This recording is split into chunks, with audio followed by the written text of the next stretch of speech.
Sometimes I just stop and think about how it happened. It was more of a hobby, an opportunity to escape into a fantasy where anything was possible, rather than a daily routine to keep a roof over your head and food on the table. I was not an office worker, not a lawyer or an accountant, not a technology tycoon, not a special forces soldier, not a doctor. But in my thoughts and in my stories, I could be all that and more. I started by self-publishing on Amazon, and I am now ashamed of how rude they were. When I got better and could afford professional help, I took them down, reworked them into something readable, and posted them again.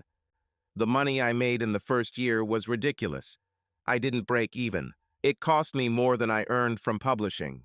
I was ready to give up when earnings started to improve as I started getting noticed. Then I wrote a 4-book adventure series that really took off. Suddenly, publishers who had previously ignored me wanted to become my new best friends. I signed with one of them on the advice of my new agent and intellectual property lawyer. No advance, but the money I started receiving allowed me to quit my regular job and focus on my new project. It was a Western, and it did quite well. Then I wrote a novel that quickly climbed the bestseller list, reaching the top 20 of several newspapers. Sunday Morning reviewed it, and sales picked up again. Then the movie people came into play, and my agent negotiated with Amazon to do a 3-part adventure series. I was entitled to approximately $250,000 for each part. My agent smiled at my face and said that Netflix was interested in my Western, and Hollywood was watching the progress of my novel, and if it became even hotter, the offer would be in the low end of 7 figures. Darla and I went from making $70,000 a year together to a 7-figure income that kept growing. I had no trouble convincing her to quit her job and become one of the slackers of the rich, or maybe just one of the slackers of the almost rich. We bought toys. She chose a BMW convertible. I bought a new Jeep truck and motorcycle. Then an opportunity presented itself, and we bought a lake house. It was a forced sale, and we got a damn good deal. The owners had legal problems and needed money ASAP. The estimated cost was $450,000, and we bought it for $300,000. Then Darla wanted a sailboat, even though she had no idea about sailing. I bought a fairly large model for the lake, and she began visiting the local yacht club twice a week where she took lessons. I still had the work ethic instilled by years of physical labor. I tried to write 6 hours a day, 5 to 6 days a week. Sometimes I simply wasted the day. Other times the words flowed from my fingers to the keyboard. If I was on the go, I could write for 12 hours straight. It may seem like I was throwing money around like a drunken sailor, but I wasn't that reckless. I paid cash for a lake house. Even if we never used it, the deal was too good to pass up. I knew that in today's market, I could almost double my money if I had to sell. I paid cash for vehicles knowing I would lose out on their depreciation. A new car is one of the worst investments in the world. It's done nothing but depreciate in value from the moment it drives off the lot. But we've never owned anything newer than a 6-year-old one, and we allowed ourselves the luxury. I was surprised how little impression it had on dealers. People paying cash was bad for their business because they made money from banks, finance companies, even insurance companies for referring a customer their way. My bike wasn't new, but it was worth a lot more than I paid for it, and it was a damn good ride, and scary fast. And so I sat, thinking that I had the world by the tail. Then everything collapsed. We were still living in our small house because there was too much emotion invested in it to let go. It took us 5 years to save up the down payment, and we were very lucky to buy during the recession of the early 2000s when the housing market crashed. We paid probably 60% of its actual cost, and we worked tirelessly to improve it, pouring every extra penny into it. Now that we had the money, we were talking about expanding it, adding a bedroom or two, and maybe filling them up not too soon. I was 33 and Darla was 31, and time passed. I worked from home, in a shed that I built specifically for this purpose. It was well equipped and comfortable and had all the amenities of a work office. I told Bobby I needed my space, and it was true. I tried to work from home, but she kept coming in and talking, seriously interfering with my workflow at times. I especially did a lot on the days when she went on a sailboat, which happened today. When we spent time at the lake house, I was still working and had a small office on the first floor. I used the internet almost exclusively for research, but I had a small collection of books that helped me a lot, and I kept them to myself. I thought I needed one of these for a story I was working on, and after searching around the office and part of the house, I realized I had left it at the lake house. Since I was just going to stop by, pick it up, and come right back, I took the motorcycle, covering 25 miles in a surprisingly short time. Of all my toys, this was probably my favorite. There were no cars in the driveway, but I didn't expect it. I parked the bike and ran inside, passing the bedroom on the way to the office. Something made me stop and go back. She stood on the patio, looking out over the lake.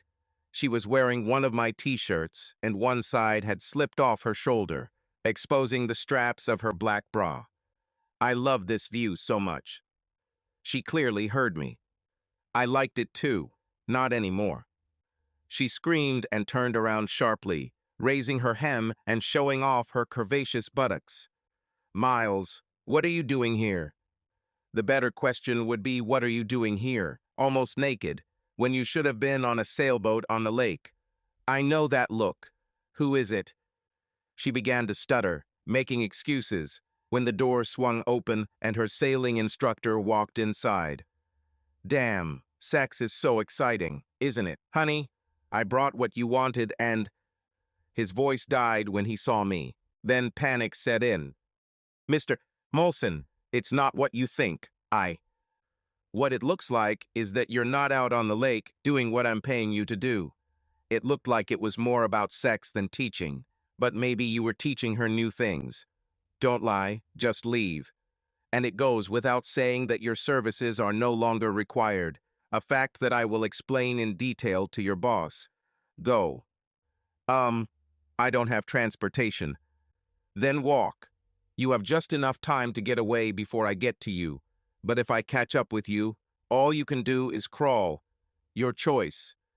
He was a lean guy, about 5'9" tall, with the deep tan of someone who spends a lot of time on the water, good cheekbones and handsome eyes. I was going to shut them both down, maybe knock that dimple out of his chin, and he realized it. He was already 2 steps ahead of me when he rushed to the door, and I stood and watched as he ran down the driveway. When I turned around, she was standing behind me. Dear I. Just stop, Darla. It is what it is. You couldn't be happy, could you? You wanted everything, and you almost got it. Now you'll get a little, but it won't be what it could have been. You'll never have to again. Work as a waitress, but you may have to go back to work. I want you to think about me sometimes when your legs hurt, or when your last lover leaves, and realize what you've lost.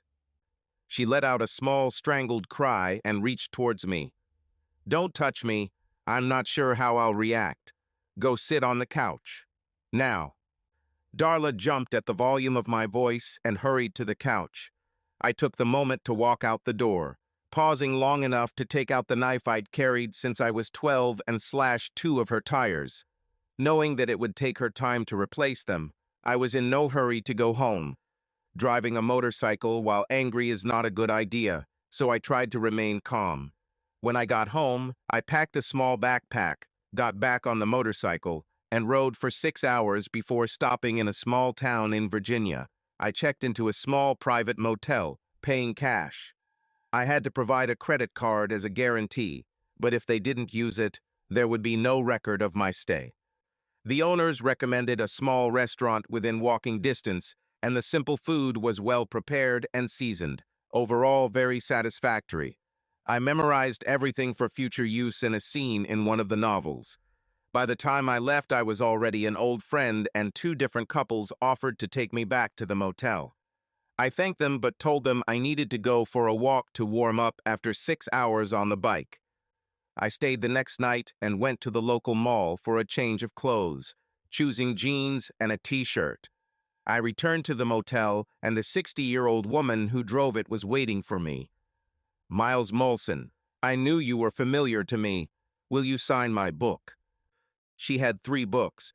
1 for her, 2 for her friends. Wait until the girls in my book club see this.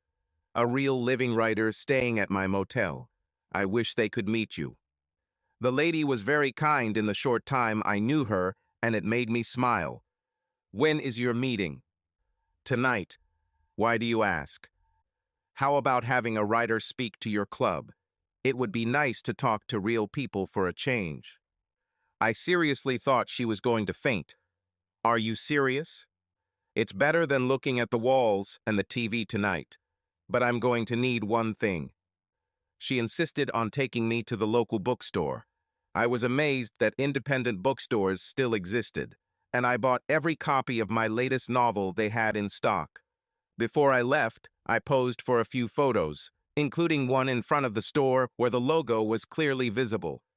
The only thing I asked was that the photos not be published for at least 24 hours. By then, I will be far away. All 12 ladies from the book club were delighted, but it only lasted 45 minutes. Then came, with the candor of small town and country people, questions which, while not offensive, were thought-provoking. Why did this character go in this direction when the other one chose not to? What made me reconcile the lovers in the end? Shouldn't she have been punished more for her misdeeds? Then I understood. I didn't need to punish Darla. I just needed to get her out of my life. Yes, she'll probably end up with a few $1,000,000, but how long will she have it? I already have 7 new novels planned, and I don't have to work on them before the divorce. Then she will have no rights to any profits I earn. My money will hopefully continue to come in and increase, while hers soon dwindles to 0. At the end of the meeting, I thanked the ladies for their hospitality, and after about 1,000,000 photos, we parted. Marge insisted that I have breakfast with her and her family before I left the next morning, and her husband made me sign an action-adventure he had, telling me how much he enjoyed it. I promised them copies of my new works as soon as they came out, and headed my motorcycle south. Before I left, I turned on my phone, listened to the almost constant pings as all the messages and texts came in, and called my lawyer. He seemed glad to hear from me. After he spoke, I asked him a few questions. I know this is not your area of expertise, so I want you to find me a really good divorce lawyer, and I need your advice on how to protect future profits so they don't end up in my soon-to-be ex's pockets. Tell me what I needed to be done, and helped organize it. When you find someone, report it as soon as possible. Our laws do not require an explanation of the reasons for divorce, so simply state the irreconcilable differences and ask her not to complicate the situation. If she does, tell her I'm willing to hold out. It's endless, but all expenses will be at her expense according to her part of the contract. My intellectual property lawyer had been working for 30 years and had encountered this situation many times, so he called an old friend who had a reputation as the toughest shark in the state, and she agreed to represent me. He also told me to stop working on whatever I was doing, and if I couldn't do it, then not to tell anyone. At his insistence, I called a lawyer and explained the situation. She asked me some very direct questions about my fidelity and breathed a sigh of relief after my answers. What's on the surface we can't deny, and we can't avoid paying her what she deserves. I'm very glad you don't have a problem with that. I have to ask, if you're being so generous with her, is there a chance for reconciliation? If so, you can save a lot of money by stopping it now. I have no problem giving her what she's due. She supported me when many people laughed or dismissed my writing as stupid, then laughed at the same people when I became successful. She deserves some of that money, but not what I earn in advance. How difficult will it be? It's not at all difficult if you don't post anything until at least 3 months after the divorce. I can wait 6 if I have to. Then I'll have to give something to the publisher. Otherwise, it's a breach of contract. Do you think she will resist? I have no idea, but at one point I didn't think she would cheat. If she resists or tries to insist on counseling, I will become unavailable. I may have to do some research that will take me out of the country for a while. It might work. It might not. A lot depends on the judge we get. Are your assets protected? I didn't even think about it, but we really didn't have a lot of cash in the bank back then, maybe 25 to 30,000. I checked after I hung up, and there was $10 left in the account. We had 5 credit cards, and I hastily canceled them all. I called the lawyer again, and she told me not to worry unless it was needed, and we would take it out of the agreement. She instructed me to contact the bank and my investment advisor, who liquidated a couple of assets and transferred 50,000 to a new account in my name only. He then froze all funds until the divorce was finalized. The next day, I received a new credit card and used it while traveling. Before continuing on my way, I returned to the yacht club and asked to speak to the manager. He appeared smiling and asked if my wife had enjoyed learning to sail. I have no idea. As far as I can tell, all her instructor taught her was to be better in bed. I just wanted to tell you to your face what your employee is doing, and to let you know that future lessons will not be paid for by me. You can check if the payment went through if she continues to engage. I could sue. I wouldn't win anything, but I would make sure that it would cost you personally and the club a lot of money in legal fees. Scoundrel immediately, and this will all be over. The manager didn't even blink. I'm really sorry. It's not our intention to destroy marriages. He'll be back from class in about 15 minutes.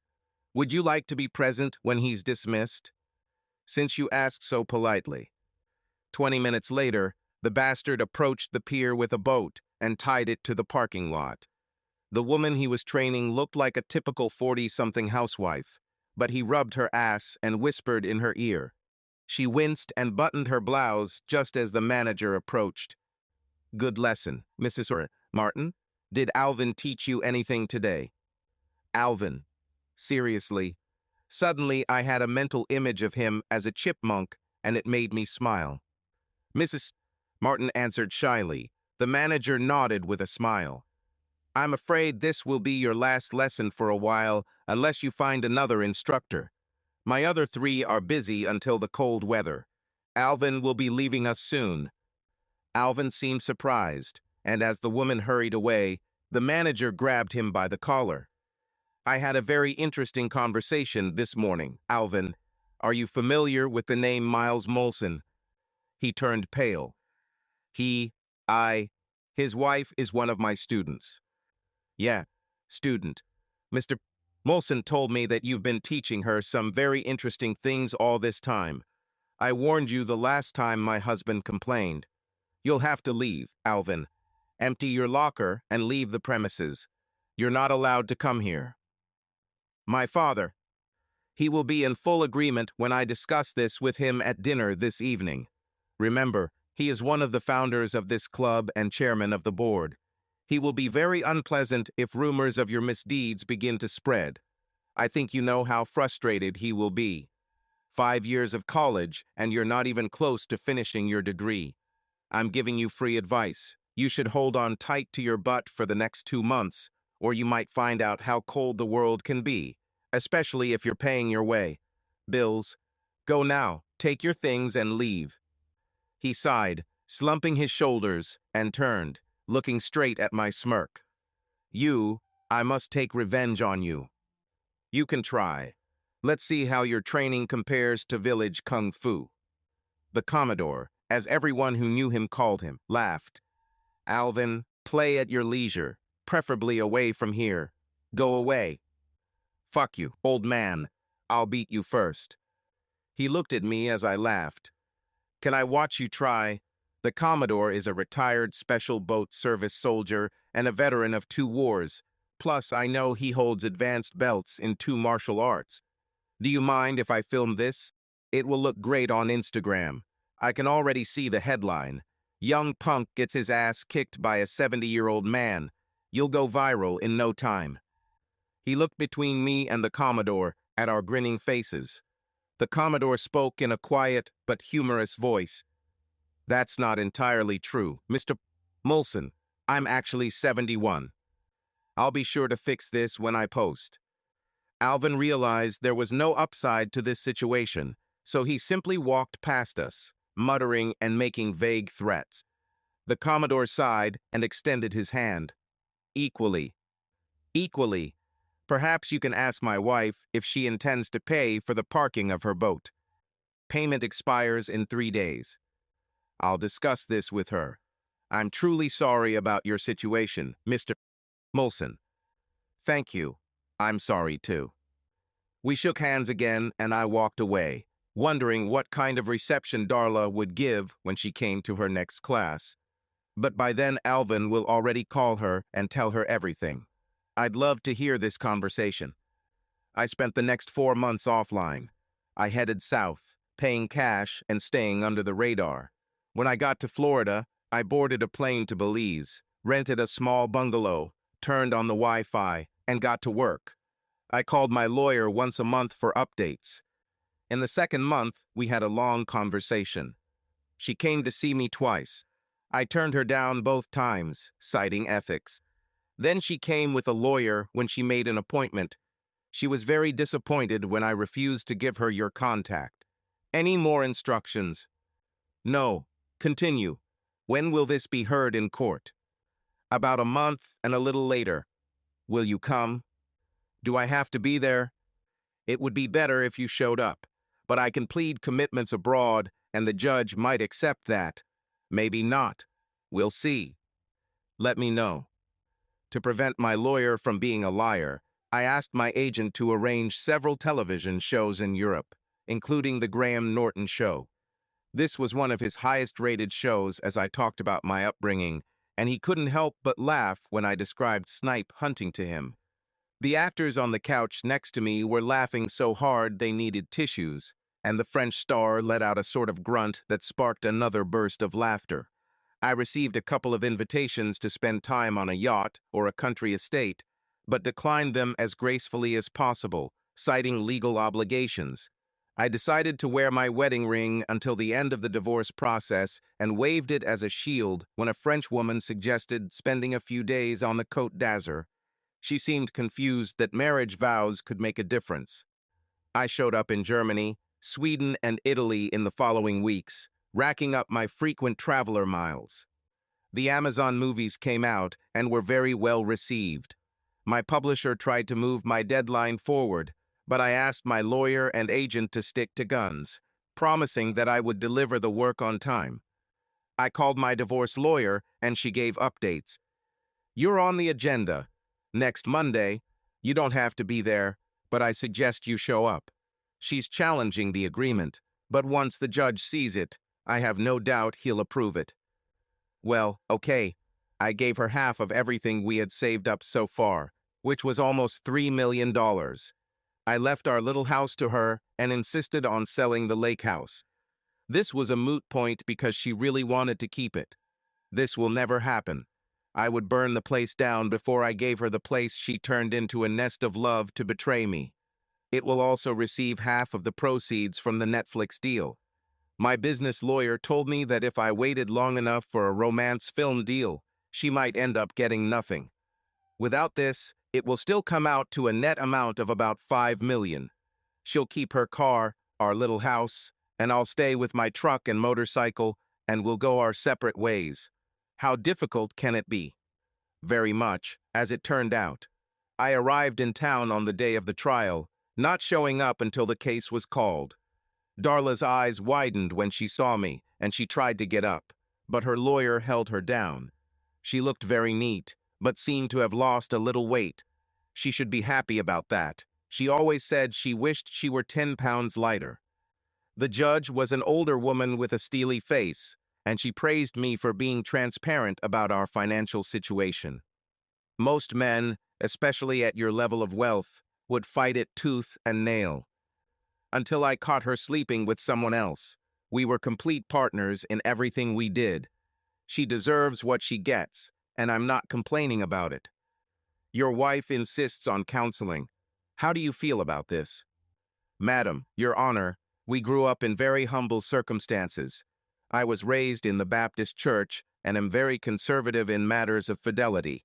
So, while I have no objection to the division of our assets, I do not see the need to continue our marriage.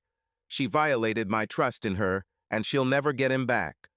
In my opinion, trust is on par with love in a marriage commitment.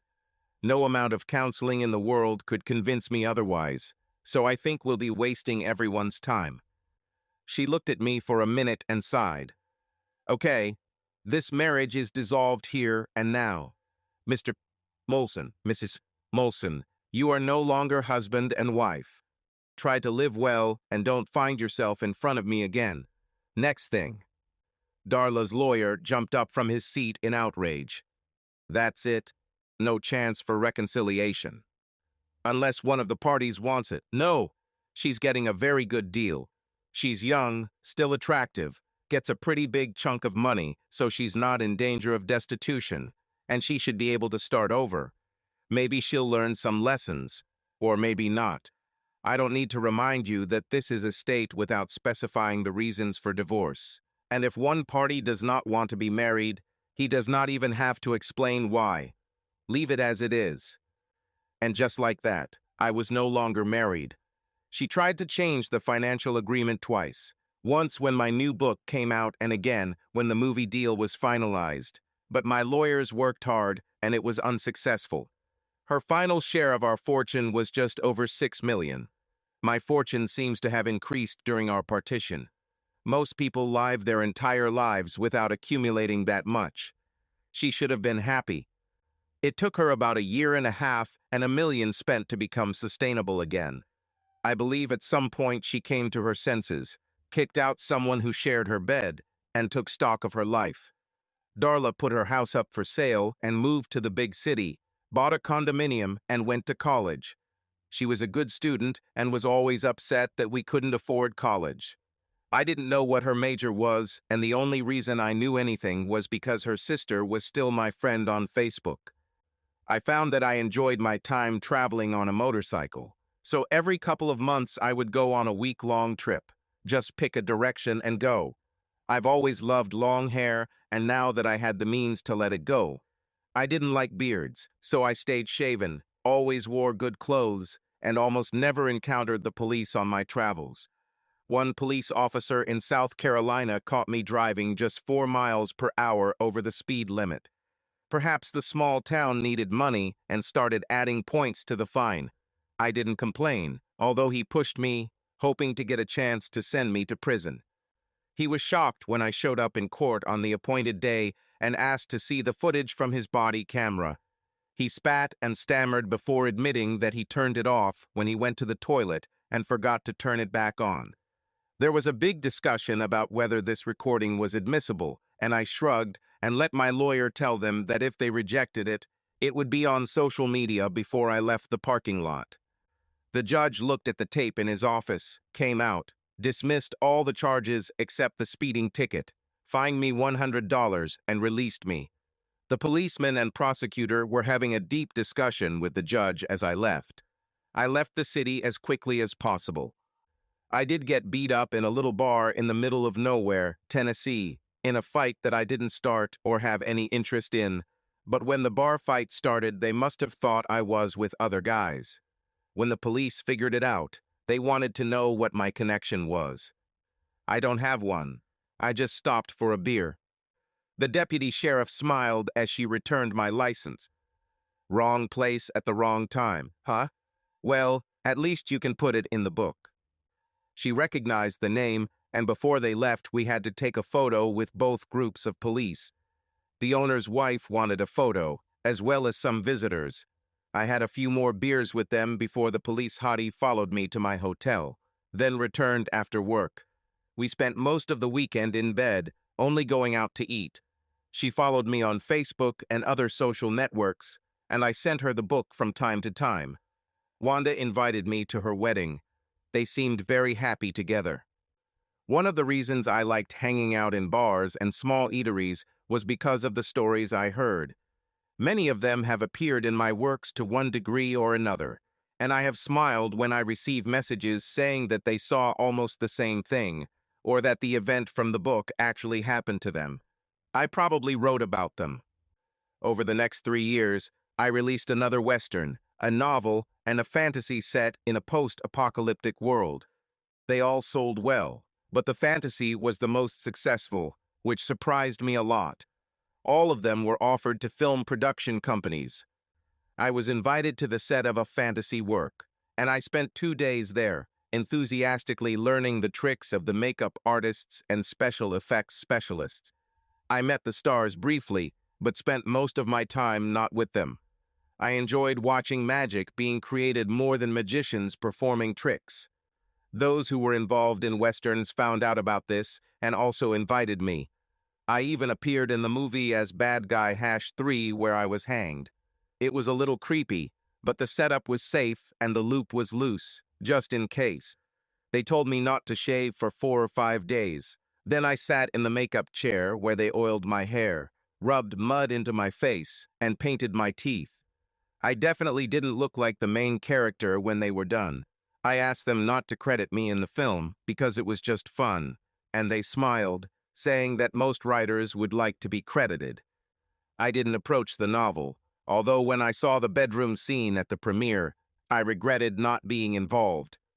I traveled, I dated, I had 2 fairly long-term relationships, but they both fizzled out. Darla graduated from college with a degree in interior design and sent me an invitation. I didn't go, but I sent her a very nice graduation gift and referred a couple of people to the company where she worked. I was in the publisher's office discussing contract details when I met Helen. She was of average height and could use about 15 pounds to lose, but she wore them well and was generally very attractive. The word lush came to mind. She had a cute little mouth, a snub nose, jet black hair, and very blue eyes. I kept wondering where I saw her, and my agent noticed. This is Helen Montoya, host of one of the most popular cooking shows on television. She's here to negotiate her 3rd cookbook. She doesn't sell like you, but she makes very good money. Then I realized why she seemed familiar to me. I had one of her cookbooks. I noticed her looking at me a few times, so she probably knew who I was. She often spoke about the difficulties of cooking for one because she was recently divorced, and this was the theme of the final season of her show. Plucking up my courage, I approached her. If you could eat anywhere in the world, where would your next meal come from? She seemed a little taken aback before smiling. This is one of the most original dating phrases I've ever heard. My choice may surprise you. It would be at Tommy's Drive-In in my hometown. I would kill for one of their yummy burgers, fully loaded, generously loaded French fries and onion rings. She was surprised when I said that I knew this place and had eaten there twice. This led to a conversation about road food. I told her about a Chinese restaurant in Boone, North Carolina that was in an old farmhouse, and all the rooms had been converted into private little dining rooms. Then I told her about a plate of fatty meat I once ordered at a small diner in Greer, South Carolina. She talked about the crab cakes at a seafood restaurant in Maryland and the lamb barbecue she once ate in a small town in Tennessee. This led to a discussion of barbecue in general, from all the southern states and a few western ones. Damn, now I'm hungry. I looked at my watch and smiled. When I signed my last contract, my publisher made a big deal out of giving me a Rolex. I accepted him gratefully, allowing him to have his moment, and then met him a week later and returned him. He was shocked to the core. Don't think I don't value it, because I do. It's just that I can't in good conscience own something so valuable when it's just a matter of time. If you want to do something for me, sell it and give it to graduate students. Maybe high school students who need a little support. Think of it as preparing your next generation of clients to make you even richer. I think he liked the idea. He advertised the scholarship in the local newspaper and on social media, saying it was my idea. He even reached out to other writers for help and was surprised by the response. A camp was organized and workshops were held by 4 writers, including myself. These were mainly questions about how and what to write. The technical aspects are quite simple, at least for some. I want you to understand that there is a difference between writers and storytellers. Writers do serious things. Storytellers just want to entertain you with a good book. And the advice to write about what you know? Bullshit. You're 15 or 16, and while you probably know more about real life than I ever will, that doesn't mean you know everything. I'll tell you one of my secrets, and I'll admit that I stole it from another writer. Dick Francis was a professional jockey. He traveled for the Queen of England and was very successful. Then he was injured at the races and could no longer race, so he switched to journalism, writing about what he knew about horses and racing. Then he started writing detective stories, and if you've read any of them, you'll notice that each one has some sort of horse-related theme. This is what he knew, but often it was intertwined with something completely unrelated, and usually another professional was at the center of the plot. A pilot, a truck driver, a wine merchant. They all had something to do with horse racing. That's what I'm doing. I take a central theme and then move away from it. If it's about a doctor, I do my research and try to get as little technical as possible, but still throw in bits and pieces to convince you that he really is a doctor. Research should not be underestimated. Same goes for soldiers, accountants, rock stars. Tell their stories using their professions as background. Besides writing workshops, we did fun things. They were old enough to enjoy canoeing, horseback riding, hiking, and other outdoor activities. I smiled at them, knowing that they would be recording their experiences for future reference. My publisher did give me another watch, worth about $2,000, and I still felt it was too much. My expensive watch showed that it was 11 in the morning. You know, if we leave now, we'll avoid the rush. I know a burger place that will blow your mind. It's not Tommy's, but it's pretty close. 10 minutes later, we were in my truck. 15 minutes later, we arrived at a real drive-in with waitresses on roller skates. The grill they use was made in 1947 and has never been washed with soap. The spices are so soaked in it, they will never come out. The milkshake machines were made between 1960 and 1965, completely refurbished. They have 12 flavors of shakes, all made with ice cream that they churn in-house. Their specialty is the fries, so your order can have seasoned fries, regular fries, straws, all mixed together with 1 or 2 onion rings. Helen's eyes sparkled with excitement, and she even applauded when our waitress took our orders, stood up on her skates, and did a 360-degree circle, stopping right at our window. I gave her 100 to split with 2 others, and they showed off, twisting and squirming, passing each other by millimeters to spare and ending up jumping in tandem over a picnic table. We managed to eat all of the 3-pound burgers, but most of the fries were left on the tray. Helen managed to weed out the onion rings and get rid of them. The shock we received almost finished us off, and we found ourselves on the verge of a food coma. Helen surprised me by getting out of the car and following the girl into the building, turning around to invite me inside. She spent 15 minutes talking with the owner and grill master. He told her that his cousin in Louisiana had had a similar operation and always admired it when he visited, so when he had money, he opened his own. I had to take a photo of the entire crew with Helen in front of the building. The owner blew it up and hung it over the door. Then one of the waitresses recognized me and Helen grinned, ingratiating herself with me. Before we left, we both had to sign ticket books and a bunch of menus. She groaned as we pulled into the garage. I'll have to spend the rest of the day at the gym or else the food will go right up my ass. Well then, good food. I'm going to take a nap. She looked up and saw me grinning, so she relaxed. I held the door when we returned to the office. It was nice meeting you, Helen. I have one of your cookbooks and watch your show from time to time. This has inspired me to create a small garden, and I have one section just for herbs. As per your advice, put them in boxes and pots, and even then the oregano seems to try to crawl out every time I'm not there. I've read most of your books and watched a couple of films. High Noon at the End of the Universe is one of my favorite films of all time. It was a lot of fun writing it. Space westerns seem to be doing well. We talked for a few minutes before she had to go to the office. 3 weeks later, I was watching her show, and she shared photos of the diner I took her to, telling her audience what a good time she had and how good the burgers were. There were several photos of us together, and she smiled at the screen. If you're wondering, my companion was Miles Molson. We work at the same publishing company and met there. He took me to Mel's Drive-In when I told him how much I missed the burgers I used to buy at different places. He's a lot of fun to be around. I wonder why he hasn't called me yet. Miles, if you're watching, I'm still single. Hint, hint. She was laughing. While most of her genre wore professional chef attire, she always looked like she was at a fashion shoot rather than in the kitchen. She favored flowy dresses with a hint of cleavage, and I'm sure a lot of guys followed that as well as the recipes. Her hair was always pulled back into a sexy bun with flowing strands. Her dressing style was like a 50s housewife meets a high-fashion diva, and she pulled it off perfectly. After getting the show's phone number from my publisher, I called and left a message. She must have been on set because she called back less than 2 hours later. I think you watched the show yesterday.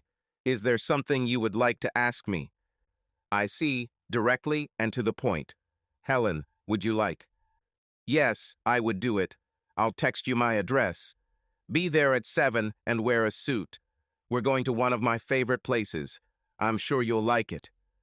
We talked a little more until she had to go back in front of the cameras, and a few times before we left. I put on one of my suits that I bought while I was in England and drove off in my Cadillac.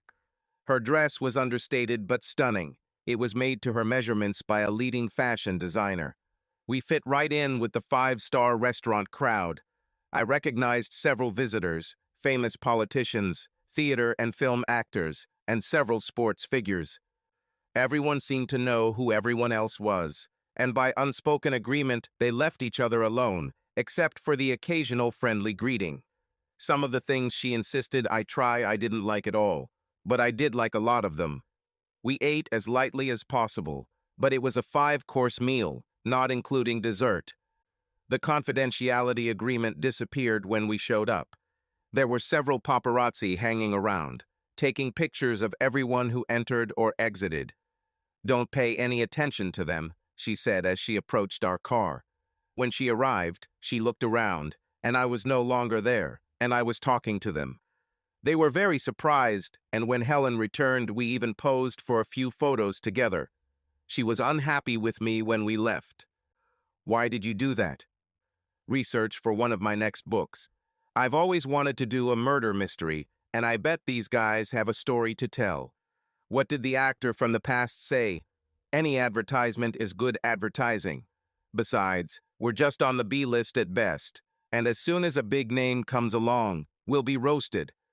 I didn't know it then, but I heard her. She considered herself a lister of the highest order. She was just as hot in bed as I expected, and despite her size, she was incredibly athletic and flexible. People were used to seeing us at events, and she often mentioned me on her show. One day she giggled while preparing a dish and said, "Miles hates this." I realized pretty quickly that we were from different worlds. She took me home to Texas for her parents' 30th birthday. It looked like an English mansion had fallen right into the middle of a cattle ranch. Seriously, the area had to be fenced off to keep the longhorns from eating up the landscape. Her father was big and incredibly powerful. He kept me in his library, and after the third brandy and the second cigar, I seemed to lose it. Let me be clear. If we ever get serious and get married, I will marry her, not my family, especially not you. It would be in your best interests to leave us alone. He was using about 5 shades of red and was still trying to formulate words when I walked out. Helen found me at the fountain in one of the luxurious gardens on the grounds. What did you tell Dad? I told him to mind his own business. I saw her jump a little in the moonlight and then start giggling. What did he say? I don't know. I didn't wait until he could talk again. I think the shock that someone cared about his opinion left him speechless. He'll take care of you now. And this should bother me. Why? Well, if we stay together, family get-togethers will be incredibly awkward. No, it will not. If he remains calm and polite, so will I. If he gets on his pompous high horse, I'll make it a point to kick him out of the saddle." She was silent for a minute. "Do you have any idea who my father is?" "Not really. We never really talked about our parents. This is Emilio Montoya. Among other things, he owns Montoya Avionics. He developed equipment that is found in every aircraft that flies in the air. Dad is considering teaming up with another tech giant to develop a rocket ship designed for space tourism. He is about 3 years old, from becoming a trillionaire." "Well done. Wait, I thought your husband was Montoya." She giggled again. "No, Dad made me promise to never change my name and that all my children would bear his name. Every person I have ever met, unless he was a dirty gold digger, would never give up his rights to the name. Does he really think he can get away with this? This is Emilio Montoya. Of course he can." She didn't know it then, but for us it was the beginning of the end. I told her in no uncertain terms that all my children would bear my name. No negotiations. There was no reason in the world why I could change my mind. Dad said he would make sure I never got a penny of his money unless I followed his wishes. "Well, then, when you marry, it's better to marry someone you can control, because that won't suit most men. Besides, if you value money more than any potential partner, your relationship is doomed from the start." "I bet so. Besides, it would be a pretty harsh prenuptial agreement, wouldn't it?" She refused to answer and left. I was about to enter when I felt someone's presence. This was her mother, a true Southern belle in every sense of the word. "Helen told me what you told my husband. I just wanted to thank you. It had been a while since he'd encountered someone whose plans didn't include kissing his ass. Perhaps this will give him the reality check he needs. I didn't do anything that anyone else would have done. That's not necessarily the case. Our wealth seems to frighten most people, especially men romantically involved with our daughter." We talked for about an hour. She urged me to be patient with Helen, since the absence of her father's influence seemed to benefit her. I told her what she said about children, and from the look on her face, I think it was news to her. She sighed. "He wasn't like this when we got married. The success, the enormous success he achieved, went to his head and gave him an exaggerated sense of self-esteem." "How do you tolerate him?" Her teeth gleamed in the moonlight. "When we started, we had nothing, so there was no need for a prenuptial agreement. When he became more successful, he had the nerve to present me with a postnuptial agreement. I'll never forget the look in his eyes when I tore it up, in front of him and his lawyer. Now he treats me like gold, knowing that I am the goose that can break the golden egg. If we split up and I get 50% of his share of the company, anyone I partner with can take over. And forcing him out of his position, I think that sometimes keeps him up at night." Looking at her, I wondered if I could live like this, but fortunately, this was not my life. She showed me an empty bedroom, and I lay down for the night. The next morning, Helen had little to say to me, and her father did not dine with us. Her mom was in a good mood and teased her a little, making me smile. It was a little chilly on the way back to the airport. A week later, we kissed and made up, but that conversation was always in the back of my mind. Each of us had a separate house, but in fact, we lived together. She usually visited her family once a month, and I always seemed to be immersed in research, so I missed most of it. 8 months later, Helen was persistently hinting at a ring. I decided to be frank. "I have deep feelings for you, Helen. I could love you very easily, but let me ask you something. Would you marry me even if I insisted that all our children bear my name?" "Well, I'm a man who wants total commitment from a partner, and I would never ask for a prenuptial agreement. Look me in the eye and tell me you can do it, and I'll go shopping for the rest of the week." She left and never returned. I talked to her twice after that, and both times she was cool towards me. I chalked it up to a lesson learned and let her go, but she couldn't. She announced on her show that we were no longer a couple because I lacked foresight and was a very superficial person. Then she started throwing juicy tidbits into the gossip and showing me what I was also missing in the bedroom. I never reacted to anything until she showed up at the Emmys drunk with a country singer who could barely be called a man and told everyone she was glad she had found a real man who knew what to do in bed with a lady unlike me. I took revenge in the only way a writer could. I included her and her father in my next novel, and both characters came across as shallow, petty people who should be avoided if at all possible. It sold very, very well. When a reviewer asked about it, I admitted that they inspired my characters, using the old adage about writing what you know. This prompted threatening letters from several lawyers, but I had been in the game long enough to know how close to the line I could get, and I also had a pretty awesome team of lawyers. I also had a secret weapon. The two paparazzi I befriended during my research became, if not friends, then close acquaintances. One even warned me about Helen before I went too far. You need to be careful with her, man. Her father punishes everyone who says a bad word about her. There have been several incidents, as well as interesting photographs, that have been crushed or ransomed over the past few years. One guy who didn't stop was beaten badly. When the Grammy Awards took place, he was one of the photographers and followed them into the party, sneaking into the building across the street and filming everything from the third floor. He called me first and offered me photographs. I gave him everything he asked for and sent one each to her and her father. It showed how she had gone crazy, in a dress up to her waist, with a man, and more than one. There was a note attached to the picture. "It's over, we're done, and I will not tolerate another derogatory comment or innuendo from any of you. Anyone, even if it's soft, and that photo appears on the internet. Never say my name in public again." Emilio was smart enough not to approach me, so he sent a team of lawyers offering stupidly large sums of money for the rights to what I had. I sent him another photo with a clear message. "No, leave me alone, and this will never see the light of day." 18 months later, I saw the cover of the Wall Street Journal, which featured Emilio and his wife in separate photographs. She filed for divorce, citing infidelity. Apparently, she had been planning this for quite some time. Since before the split, she managed to accumulate enough shares on her own to become the controlling shareholder after she received half of his shares. He would work for her if she would let him stay. I smiled all day.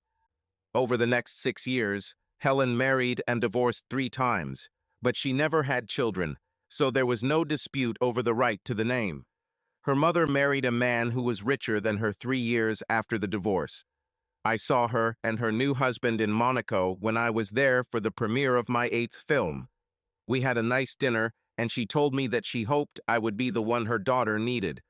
I told her that I wish I had been on stage 30 years ago, because now she would have been my wife.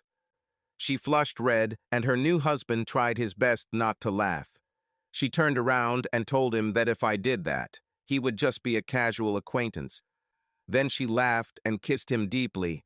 They invited me to go on a cruise for a few days on their yacht, and I had to refuse, but I honestly promised to go with them next time if they warned me in advance. They made me promise, so I think they were sincere.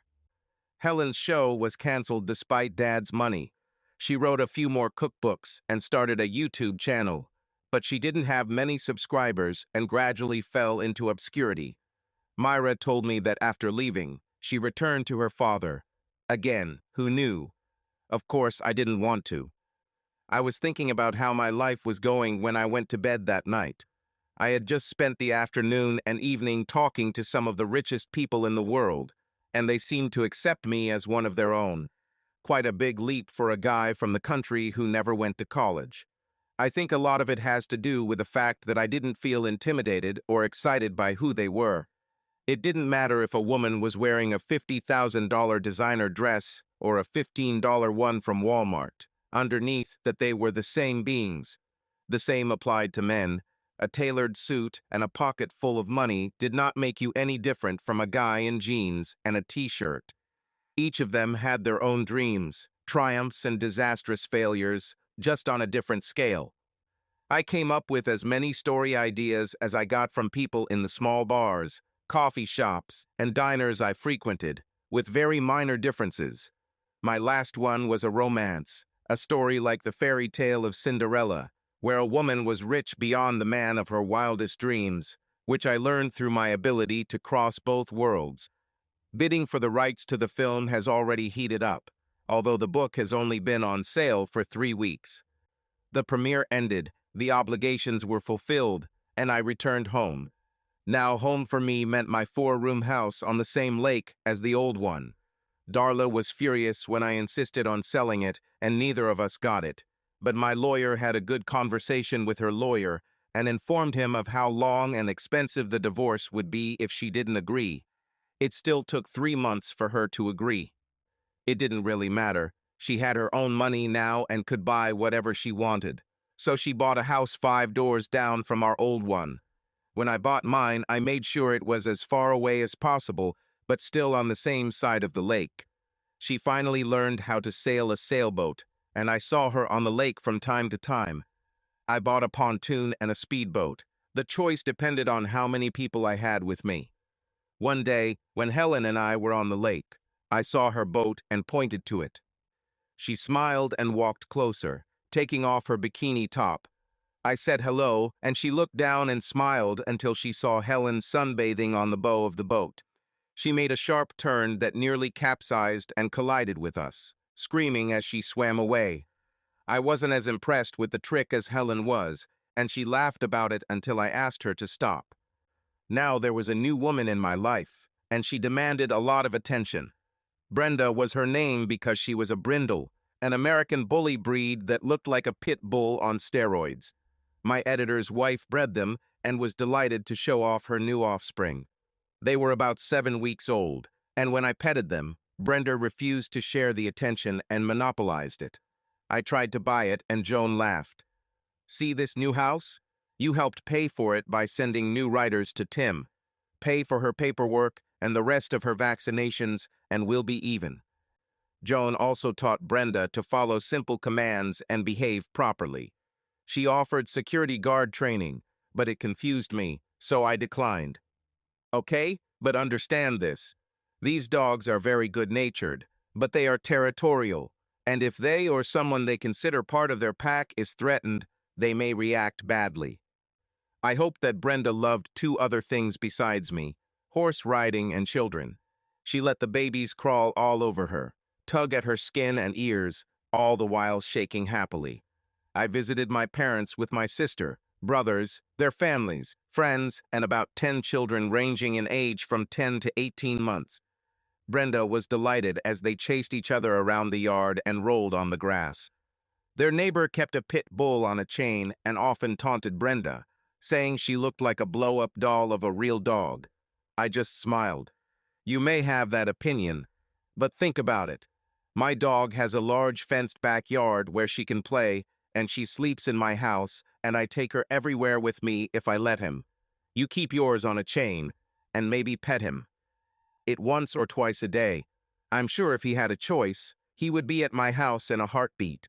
Brenda could use this guy, but then again, she'd probably make him her dog. He took a deep breath to begin his tirade, thought about it, and walked away. He beat me in elementary school, but I beat him every year since middle school. He had a very nice start to a beer belly while I was still lean and toned.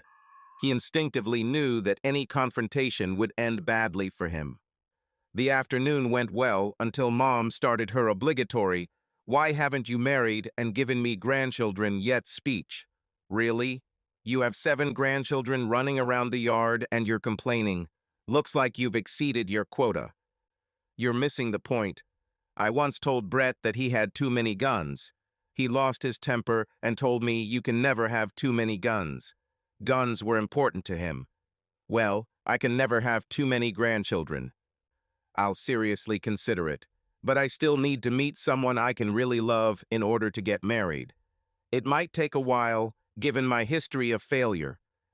She smiled sadly. Mom really liked Darla. Then she perked up. I can wait, but you need to make an effort. It took a promise to make her happy, and I smiled as I drove home, listening to Brenda breathe heavily.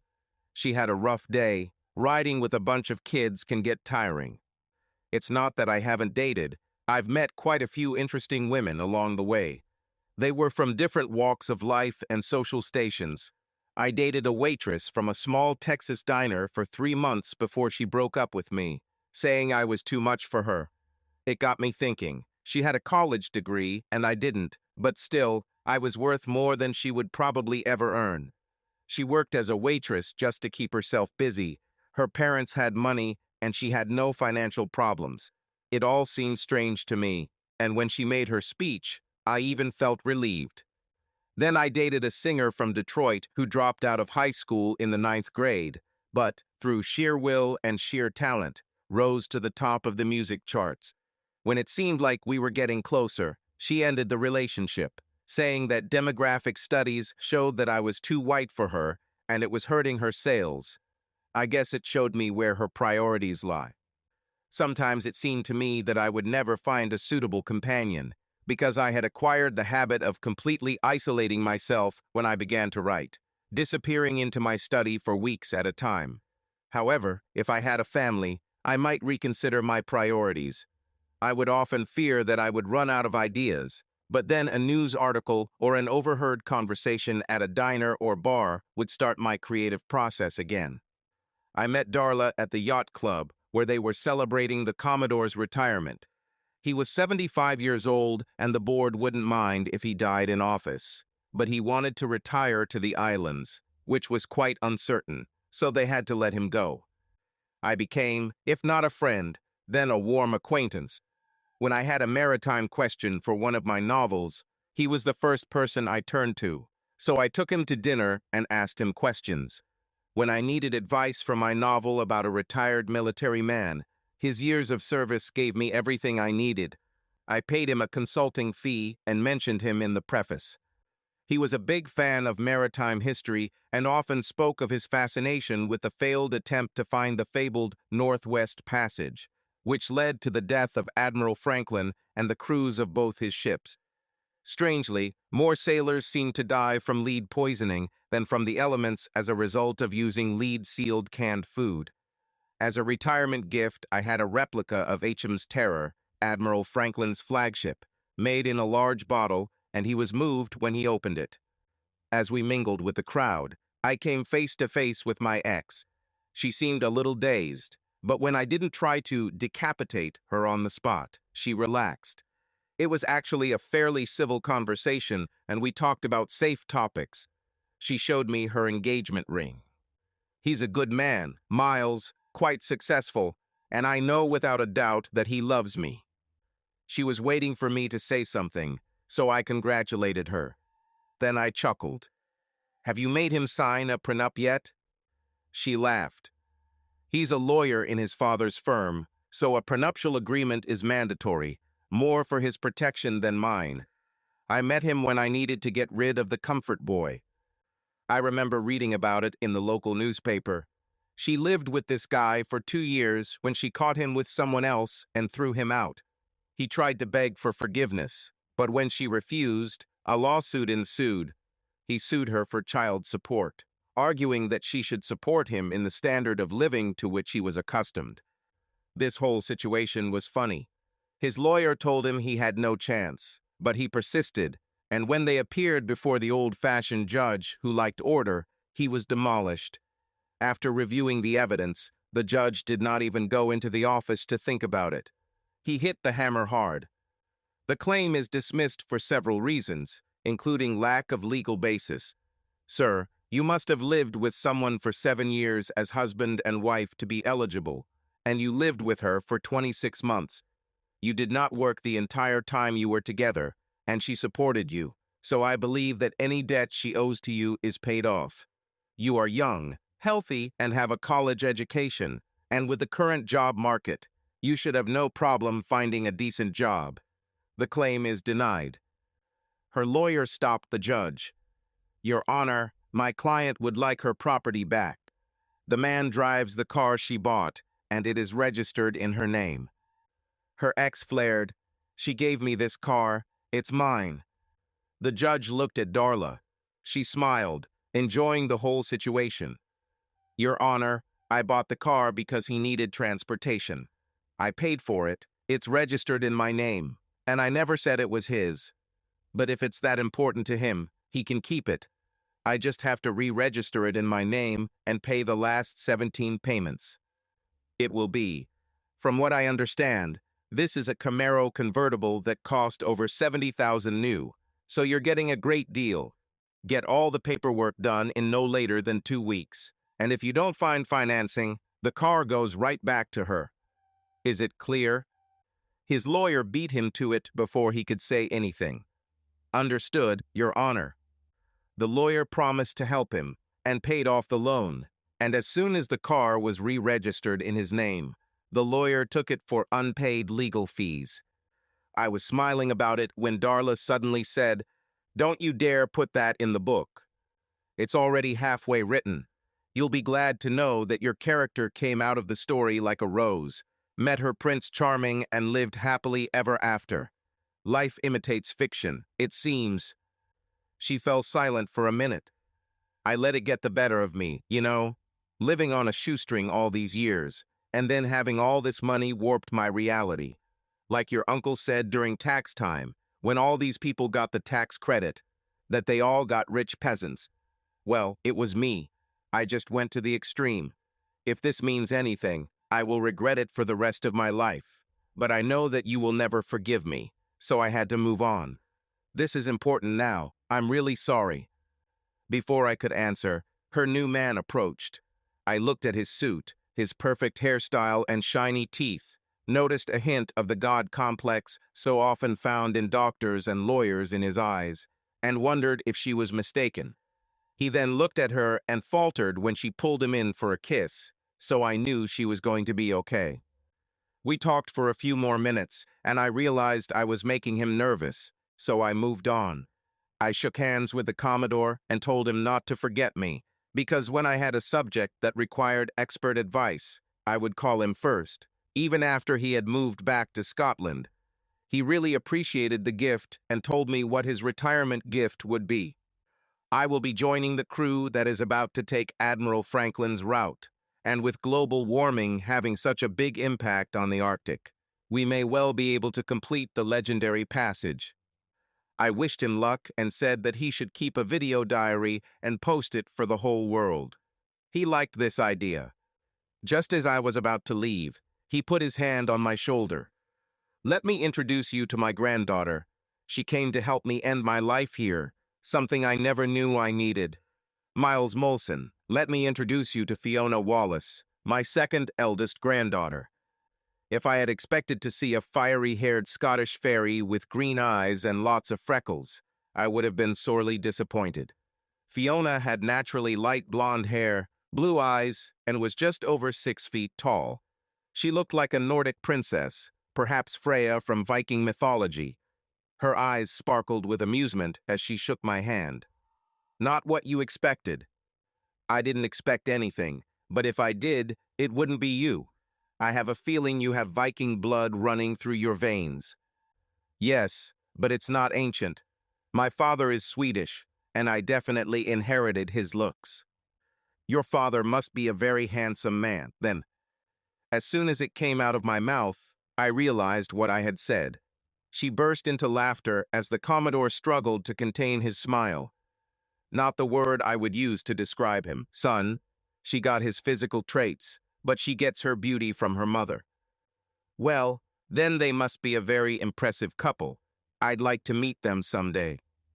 We talked for a few more minutes before someone took the Commodore away for another farewell toast.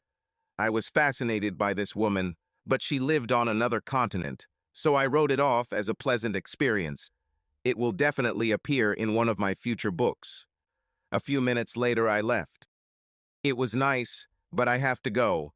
I'm flying to Chile tomorrow for research. Tell your grandfather I'll call him when he's settled. If you're looking for your wife, she's over there." She pointed in the direction I looked to see Darla looking at us, and she looked miserable. "This is not my wife, at least not mine anymore. We have been divorced for over 4 years. Does she know about this? See that handsome man walking towards her? They'll be married in 4 months." She shrugged. I give them a year. I know their type, and they love themselves much more than they could love anyone else, and it makes them feel entitled. You're very perceptive. He's a lawyer. Yeah, the way she said that one word spoke volumes. Well, let's hope for the best. That's very generous of you, considering who you're talking about. Still warm feelings? No, I mean, sometimes I remember what we had, and it makes me sad, but not sad enough to go back to her. If you're wondering, she's the one who cheated. I'm a little cruel about some things, and loyalty is at the top of the list. Either you're faithful or you're not. And if you're not, as far as I'm concerned, we're separated. She sighed. It's interesting to watch someone who sees life so black and white. Are there any shades of gray in your life? Not that I could remember. Well, having cleared up this conversation, I have to go. Early flight tomorrow. It was nice talking to you. Give the Commodore my best wishes. As the British would say, the Commodore was under the driver's seat. It was a good thing Fiona was a big woman. I had a feeling she might have to use some of her muscles before the night was over. She surprised me with a hug, and I found her card when I took off my jacket. Well, I spent a very relaxing and interesting couple of weeks in South America. I have been researching piracy along the coast, and it has a rich history dating back to the 1500s. I hired a local professor as a guide, and we went to places I'm sure tourists have never seen. Most people were open and friendly, but we also visited one remote village that could only be reached on foot or by mule, and to say they were wary of strangers would be putting it mildly. They kind of accepted us the second day, especially after I got drunk on their beer and sang songs while dancing in a circle. I played the harmonica for them, and the village chief loved it so much that I gave it to him as a parting gift. The professor was amazed when they showed us some of their treasures, coins from Portugal, Spain, and Great Britain, most of them in gold. We talked on the way back from the mountain, and he asked me to keep it a secret. I agreed, knowing the wave of treasure seekers that such news would cause. I never told him about the Spanish doubloon in my pocket, a gift from the family I was staying with. I have found that in remote areas, candy is more valuable than money, especially when given to children. I handed the package to my wife, telling me to distribute them wisely. They were smiling like crazy, and I wondered as we walked down the steep slope if they would share. I emailed the Commodore, but Fiona responded and said he was off to find the Northwest Passage and wouldn't be back for months. I hoped he was enjoying his adventure and would definitely contact him when he returned. He was a walking encyclopedia of British maritime history dating back to the Middle Ages. I introduced him to the film team, and they ended up using him as a historical consultant, even mentioning him in the credits. Word spread, and he often gave advice that movie studios were willing to pay for. It was a very profitable business. I wondered what he would think when he found out that the BBC Netflix documentary about his expedition was financed by me through my new production company. Both my agent and my lawyer pushed for it, saying it would give me even more control over my work, and big fees for them. I rested for a week, and then locked myself in my office and started working. Sometimes I had to stop to take notes, which I gave to the Commodore for checking. It wasn't necessary, but when I was writing about a historical period, I wanted to be as accurate as possible. 2 months later, Fiona called. Grandfather has returned, but his adventures have taken a toll on him. I heard her as she moved until I decided that they couldn't hear her. He looks bad, Miles. I think he should never have left, but it was his lifelong dream and he achieved it. Not many people can say the same. The first thing I made him do when he got home was to go to the doctor. Now he is on bed rest, going crazy from idleness, and if you can give him some task, it might help. I asked her to pass the phone to him, and after a few polite words and a brief description of his journey, I asked him to check my research and suggest ideas on how to make the work more accurate. He perked up considerably and asked me to send him my notes, promising to respond as soon as possible. Take your time, Commodore. I have a feeling this will be the best I've had in a while. and I want it to be as perfect as possible." He laughed, knowing how pedantic I could be, and we hung up. I looked at the phone for a second and decided that I would visit him as soon as possible. I chuckled, thinking that I might be being overly pedantic. I'm known for getting obsessive sometimes. I have a writer friend who I visit every time I'm in her city, most often for dinner with her family, although we occasionally go out into town. Her husband was large, moved with the grace of a cat, and had eyes that moved constantly. Constance saw me watching him one evening and grinned. "I know it's killing you, but don't ask. He won't tell you anything anyway.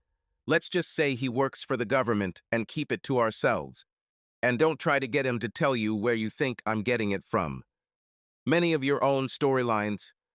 I didn't realize how spicy he was until we were sitting after dinner drinking wine, and he looked at me and grinned.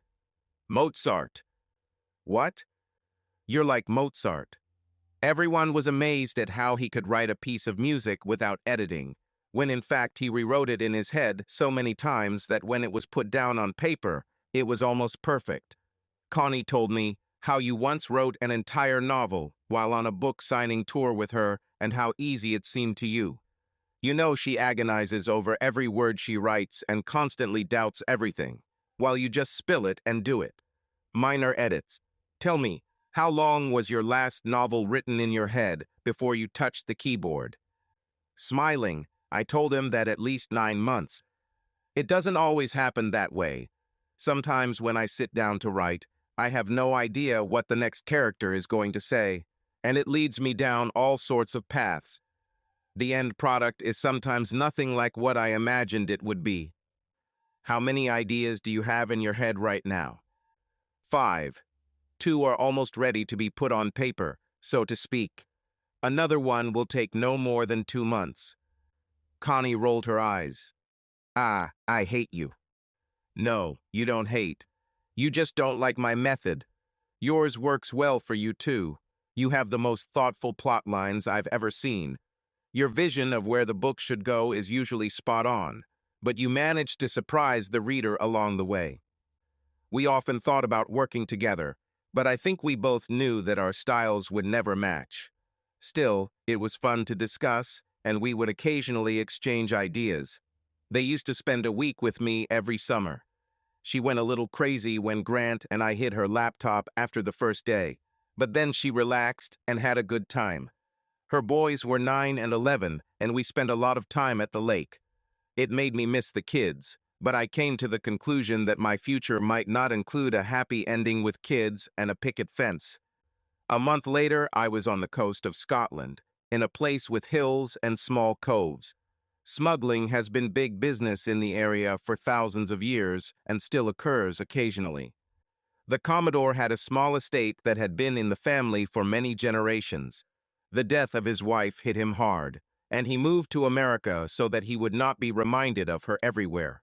Fiona and her husband used him while he lived in the States, and shortly before he returned home, they divorced for unspecified reasons, leaving her with their son while he moved to Portugal. Ian was 12, a fiery red-haired ball of energy who never seemed tired. He took me along the ridges overlooking the ocean between sessions with his grandfather, and for his age, he knew a lot of history of the area. In fact, it gave me the kernel for my next novel. "Over there," he said, pointing down to the small cove. "The Vikings landed here in 940. They sacked the local village and took away most of the women. 3 years later, a flotilla was launched in retaliation, and they brought back the women who wanted to return, as well as a lot of Viking girls. I think they saw it as some kind of retribution. This led to raids and minor wars, and now most locals have at least some Viking DNA, and red hair has become common in parts of Scandinavia." Ian was quite sharp for a 12-year-old boy, and Fiona supported him throughout. One evening, we were sitting on their patio, using their brand new fire pit, just chatting. I praised her for her son. She was glowing. "Ah, he's a really capable guy, razor sharp if you ask me. He really likes you." "I like him too. Sometimes when we talk, I almost forget he's a child. If he had been born 2 centuries ago, he would have been a corsair. I suspect the Commodore had a lot to do with that. The Commodore would make an excellent privateer. Without a doubt, his military career has given him many chances to pretend to be one, I'm sure. He doesn't usually talk about it much, but sometimes, if he's relaxed enough and has had a couple of drinks, he'll tell stories that will make the hairs on your head stand on end. I knew. Many times when I consulted with him, it was just an excuse to have a drink and chat with him. I'm sure he told me stories that no one else had ever heard, after giving me strict warnings not to use them until after his death. Changing the subject, she talked a little about her ex. Gustav hated the sea, surprising for a Norwegian who grew up on the coast. I'm sure Viking blood runs thick in his veins. Do you know how to sail a sailboat? I go sailing whenever I can. We have a small boat, and if it was up to Ian, we'd live on it. There's nothing like being out on the open ocean, living with the wind and the currents. I'm afraid I would never make a good sailor. I get a little sick when I lose sight of the shore. My ancestors were inclined towards mountains and prairies. She started talking about my ex, so I took the plunge and asked about her marriage. She sighed. You know, it sounds corny, but we just grew apart. He gradually began to lose interest in his family and became obsessed with his career. He ended up practically living in his office when he wasn't sharing his not-so-secret apartment with his companion of the month. I finally got tired of this farce and confronted him. When I suggested a way out, he was almost pathetically quick to agree. She looked into the fire, lost for a minute. Then she continued.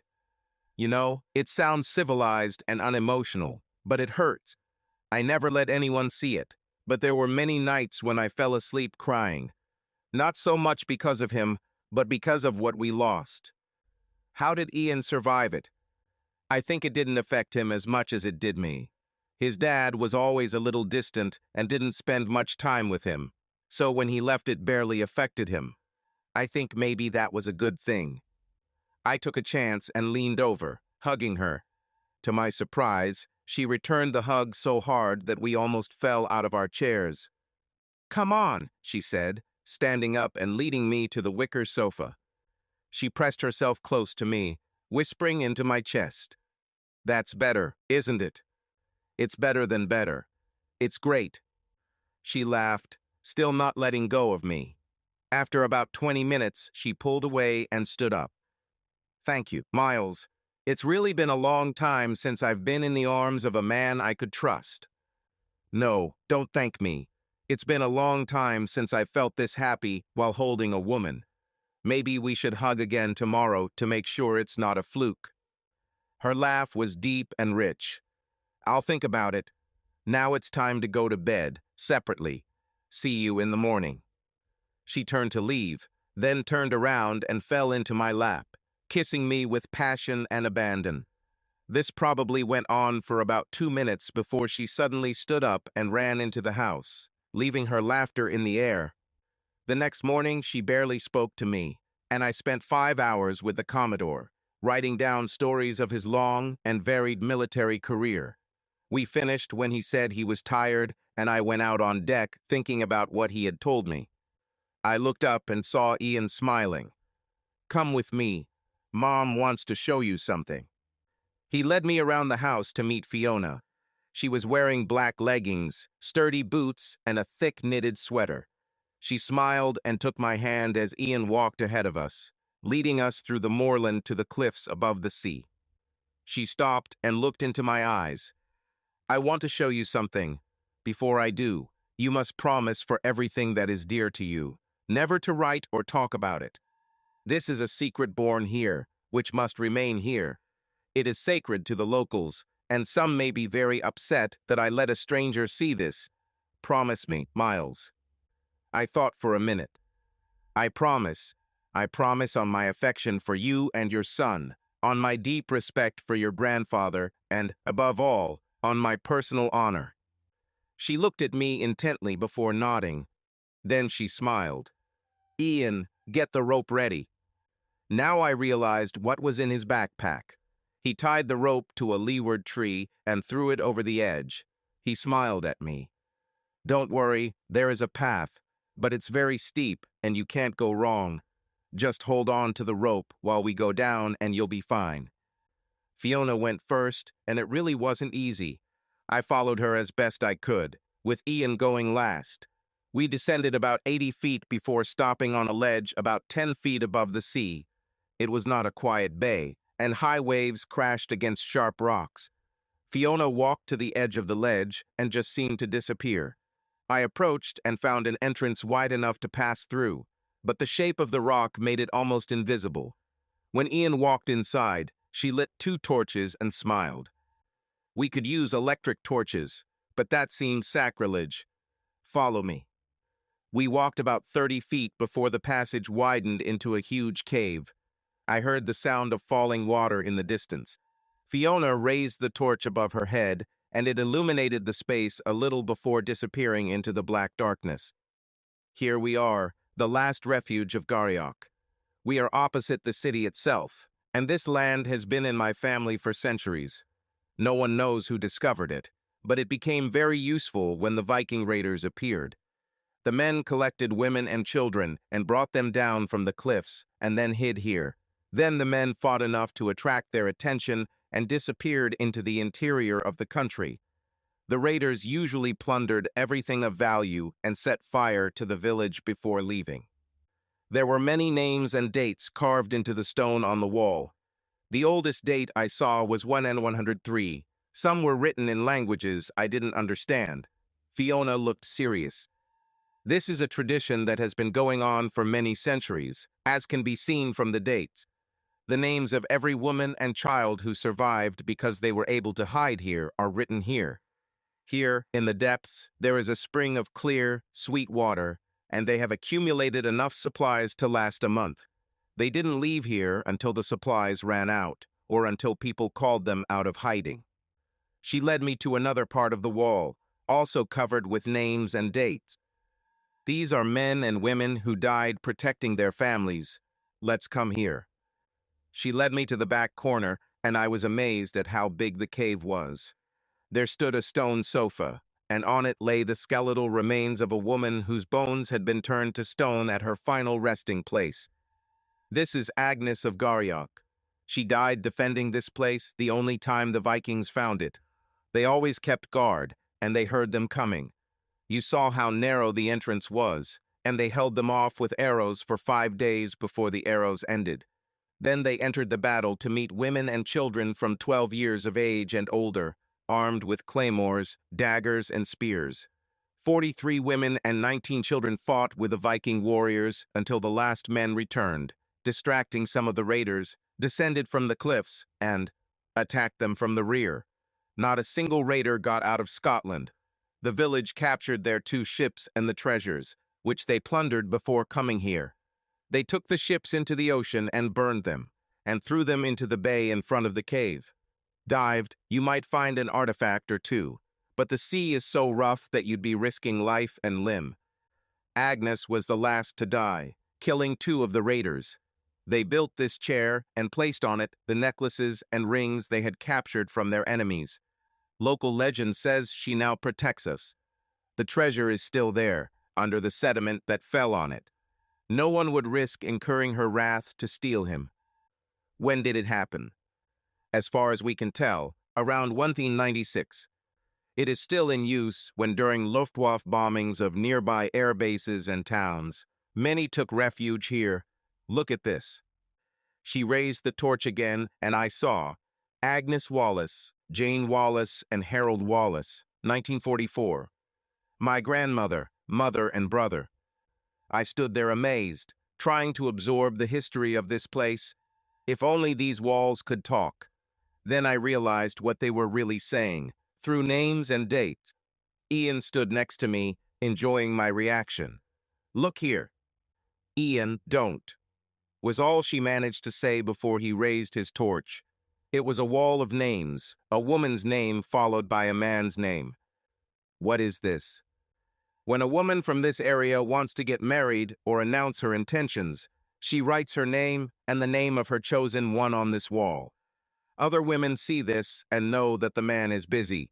I can show you great-great-grandmothers going back 300 years, right up to my grandmother. Fiona looked a little confused when I asked where her name was. It's not written there. Maybe it tells me that I knew it wouldn't work out between us. If I ever write my name on the wall with the name of my chosen one, it might be written in blood because it will be all over life. I marveled at the place for a few more minutes before we left. When we returned upstairs, she again asked me to make sure I kept her secret. You don't know me that well, Fiona, but I never break trust or share secrets. If anyone finds out about this place, it won't be from me. She looked into my eyes. Okay, just so you know, the cave is strictly for women. The men of our region usually see it only once. They respect the custom, and the cave is considered sacred in memory of the brave men and women, many of whom died protecting the secret.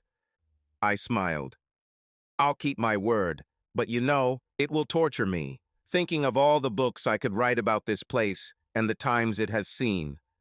Ian walked ahead of us, stopping every now and then when something caught his attention. We talked about him, how proud she was of him, how she hoped to get him into a prestigious boarding school. She saw my furrowed eyebrow and asked. I shrugged. Different cultures, apparently. In my country, boarding schools are not that common and are mostly military academies. If I ever have children, I will want them to be as close to me as possible while they grow up. She paused thoughtfully for a minute before changing the subject. I'm worried about my grandfather. So do I, but we need to face the facts. He is almost 80, and his dream has cost him a lot. However, it was the completion of a lifelong dream. How many can say that they have actually passed the Northwest Passage? When we return, there's something I'd like to show you. I'll ask you to keep it a secret, just like you asked me. I think you'll like what you see. That night, after everyone had settled down, she knocked on my door. I had already set up my laptop and sat her down in front of it. It didn't take long before she started crying, and when the clip ended, she was sobbing, crying profusely. She settled into my arms and gave free rein to her tears, then lay down and fell silent. I showed her some pictures from the trip. Some of the images were very powerful. One in particular really touched her. It was her grandfather, standing at the helm in a storm, singing Northwest Passage as the rain and snow beat him and the wind whipped his sails. The voyage was made on a sailing ship similar to those in use at the time. In addition to sails, it had an engine, but then, like Franklin's ships, it was steam, but here it is diesel. Global warming has melted the ice enough to make travel possible, and many have already used the passage. The journey took 10 weeks in total. There were stops along the route to visit historical sites, including the island where Franklin was believed to have been buried, although no one knew the exact location. Historically, the failure of the expedition has been covered many times, with multiple expeditions launched to determine the fate of the crew, so the producers only touched on it lightly, enough to set the scene. I spent another 3 weeks before I had to leave. By this time, the Commodore was hardly out of bed, and we had many conversations, most of which I wrote down. Fiona and I were getting closer, although we hadn't crossed the line. It was very hard for me to leave, and I was surprised by the intensity of the hug I received from Ian. He became my walking companion, and we went on many long walks over cliffs and moors. He and Fiona accompanied me on several short research trips, and I enjoyed his wonder at what he saw, in the museums as well as in the field. Fiona seemed to hold on to me a little longer than usual. I made them promise to come back to me in the summer, and they made me promise to come back as often as possible. I returned home, but often found myself looking out at the lake from my office window, watching boats, especially sailboats. I finished the novel and in the preface expressed my great gratitude to the Commodore for his historical information. The book became my most successful to date, and the fight for the video rights almost drove my agent crazy, to use an old-fashioned term. Fiona and Ian gave me a very nice call, especially about the dedication. It was addressed to them and read, "This book is dedicated to Fiona and Ian Wallace. I used her maiden name. She took it back after her divorce for their contribution and support. Fiona could have been the mother of modern corsairs, and Ian would have been a distinguished sailor in another time. The tradition lives on. Winter was just beginning when I received another call from Fiona. She was crying so hard she couldn't speak, so Ian answered the phone. "Grandpa died. We need you to come home." I didn't pay attention at the time, but I thought on the plane about his words, "Come home." We spoke at least twice a week, and he became a minor celebrity when the book came out and the dedication became public knowledge. They met me on the plane, hugging me as if their lives depended on it. We returned to the estate, and I began making calls to fulfill his last wish. He wanted to be buried at sea with full naval honors. He also wanted to be buried in the traditional style, with his body sewn into a shroud with weights and sent into the depths. The morgue froze his body according to his instructions, awaiting instructions. The Commodore was in fact the captain, and the Admiralty did a brilliant job. He was taken to sea on a small warship, accompanied by a guard of honor, several old veterans who had served with him, and his family. There were no reporters, no film crew, only sailors and relatives, and he went into the depths in a ceremonial uniform, with the medals presented to him, sewn into a dark blue shroud with yellow stars. 3 symbolic cords weighed down the shroud. After the chaplain concluded the ceremony with the traditional, "We now commit your soul to the abyss," the board he was on slowly tilted, and he slid towards his final resting place. Fiona and Ian threw a wreath into the water as the ship's guns fired a traditional greeting to a sailor. He was buried in the bay of his home, and if you looked up, you could see his estate from the water. The whole city and much of the countryside lined the streets as the procession made its way to the harbor, and the boats were so thick that you could almost walk on them to the shore. The Commodore was much loved and considered a national hero. When his will was read, he left everything to Fiona and Ian, the house, his possessions and money, which turned out to be much more than expected. He left Ian all of his naval memorabilia except for one item, a naval saber that belonged to his great-grandfather, an officer in the mid-1800s, which was worn in many famous naval battles. He left it to me. He left me a little note. "I never had a son, but if I had, I would like to think that he would be a man like you. So accept it with my gratitude. I would ask for this after your passing. If you have no sons, give it to Ian. It should stay in the family." I protested, but it was not heard. "Save it. It meant a lot to him to have it as yours, and I'm sure it will stay in the family." They seemed to be at an impasse, so after arrangements were made to take care of his property, I took them home with me. Several days turned into weeks.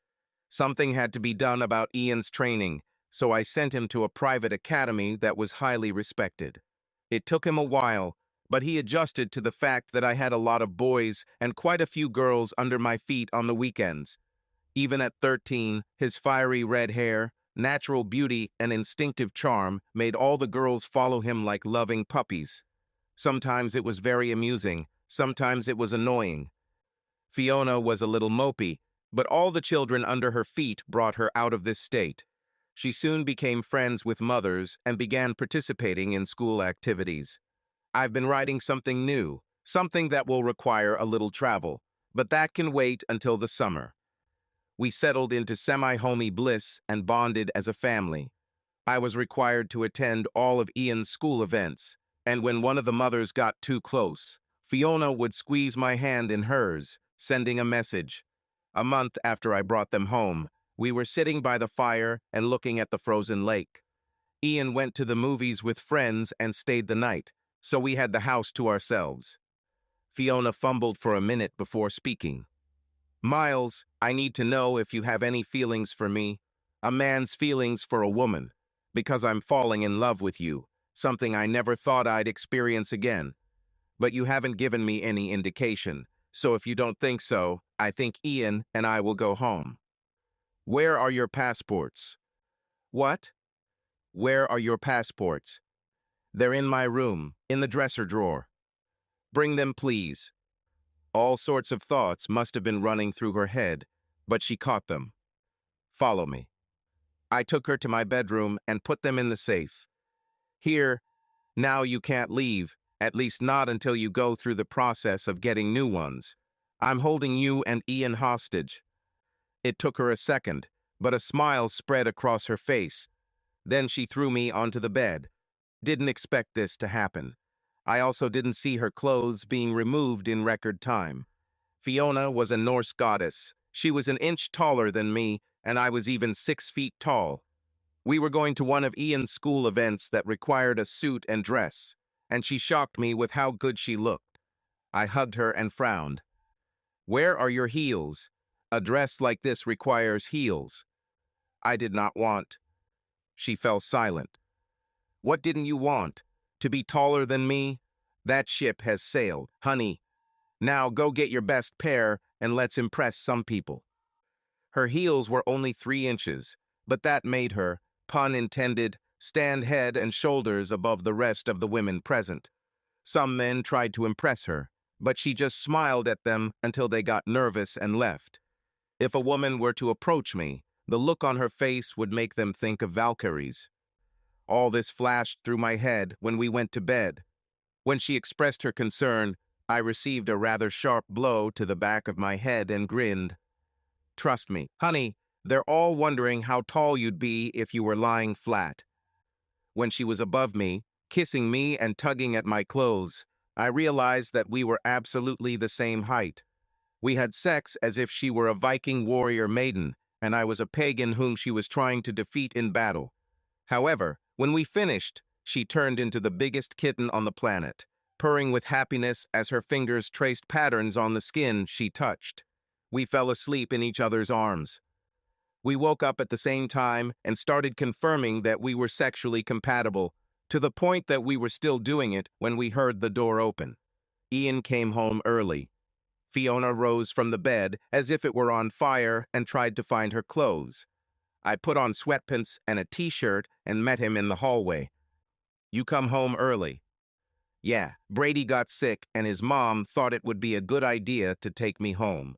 She said she called, but you guys never answered. Probably still charging. So is it contagious? Brady was the younger brother of Mike, the friend he spent the night with. She didn't think so, but decided it was better to be safe than sorry. Where's Mom? I waved my hand in the air. Oh, she's gone somewhere. Why don't you go see if she's on deck? His eyes widened and he grinned. I turned around and saw Fiona standing there, looking scared. I walked over when she started to stutter, kissed her, and spanked her toned ass. Go take a shower and get dressed. I will talk to him. What will you tell him? I'd say you're 13 now, and I'm pretty sure you know how things work. I would also tell him that I have the utmost respect for you and will not tolerate any disrespect. But you saw his grin. I think he's on board. She disappeared into her room, and I went out onto the deck. Ian sat and looked at the boats, turned and grinned. So, you and Mom. Yes, me and your mom. Will this be a problem for you? He couldn't help but smile. Not if things go the way I think they will, but it will cost you. Mom and I want a sailboat. They talked about it in general terms. I think part of it was to test how bad I wanted them to stay. We'll have lunch at the club and I'll voice this idea. He shouted with joy and began to perform the sailor's dance that the Commodore had shown him.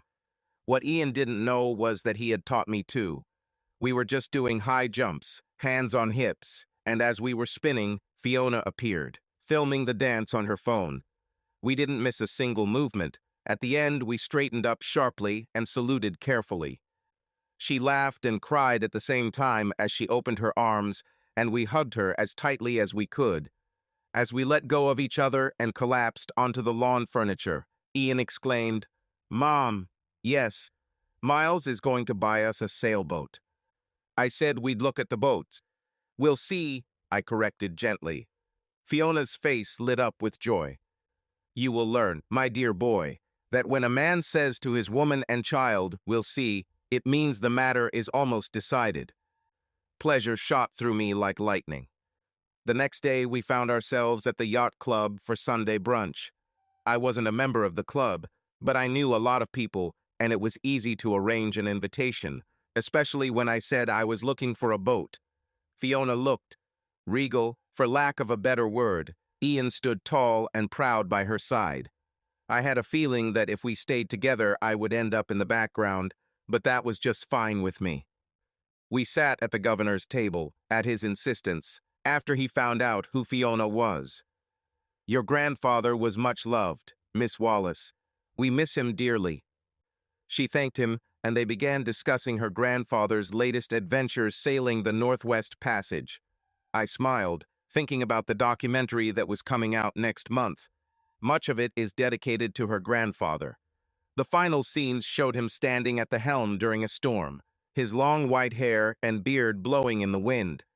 His words were barely audible before they were covered by a version commissioned especially for the film. It was a song by Fiddler's Green, a very popular Irish band. We asked several bands to offer their versions, and the producers chose them. The final scene showed him, seen from behind, struggling with the helm to maintain course.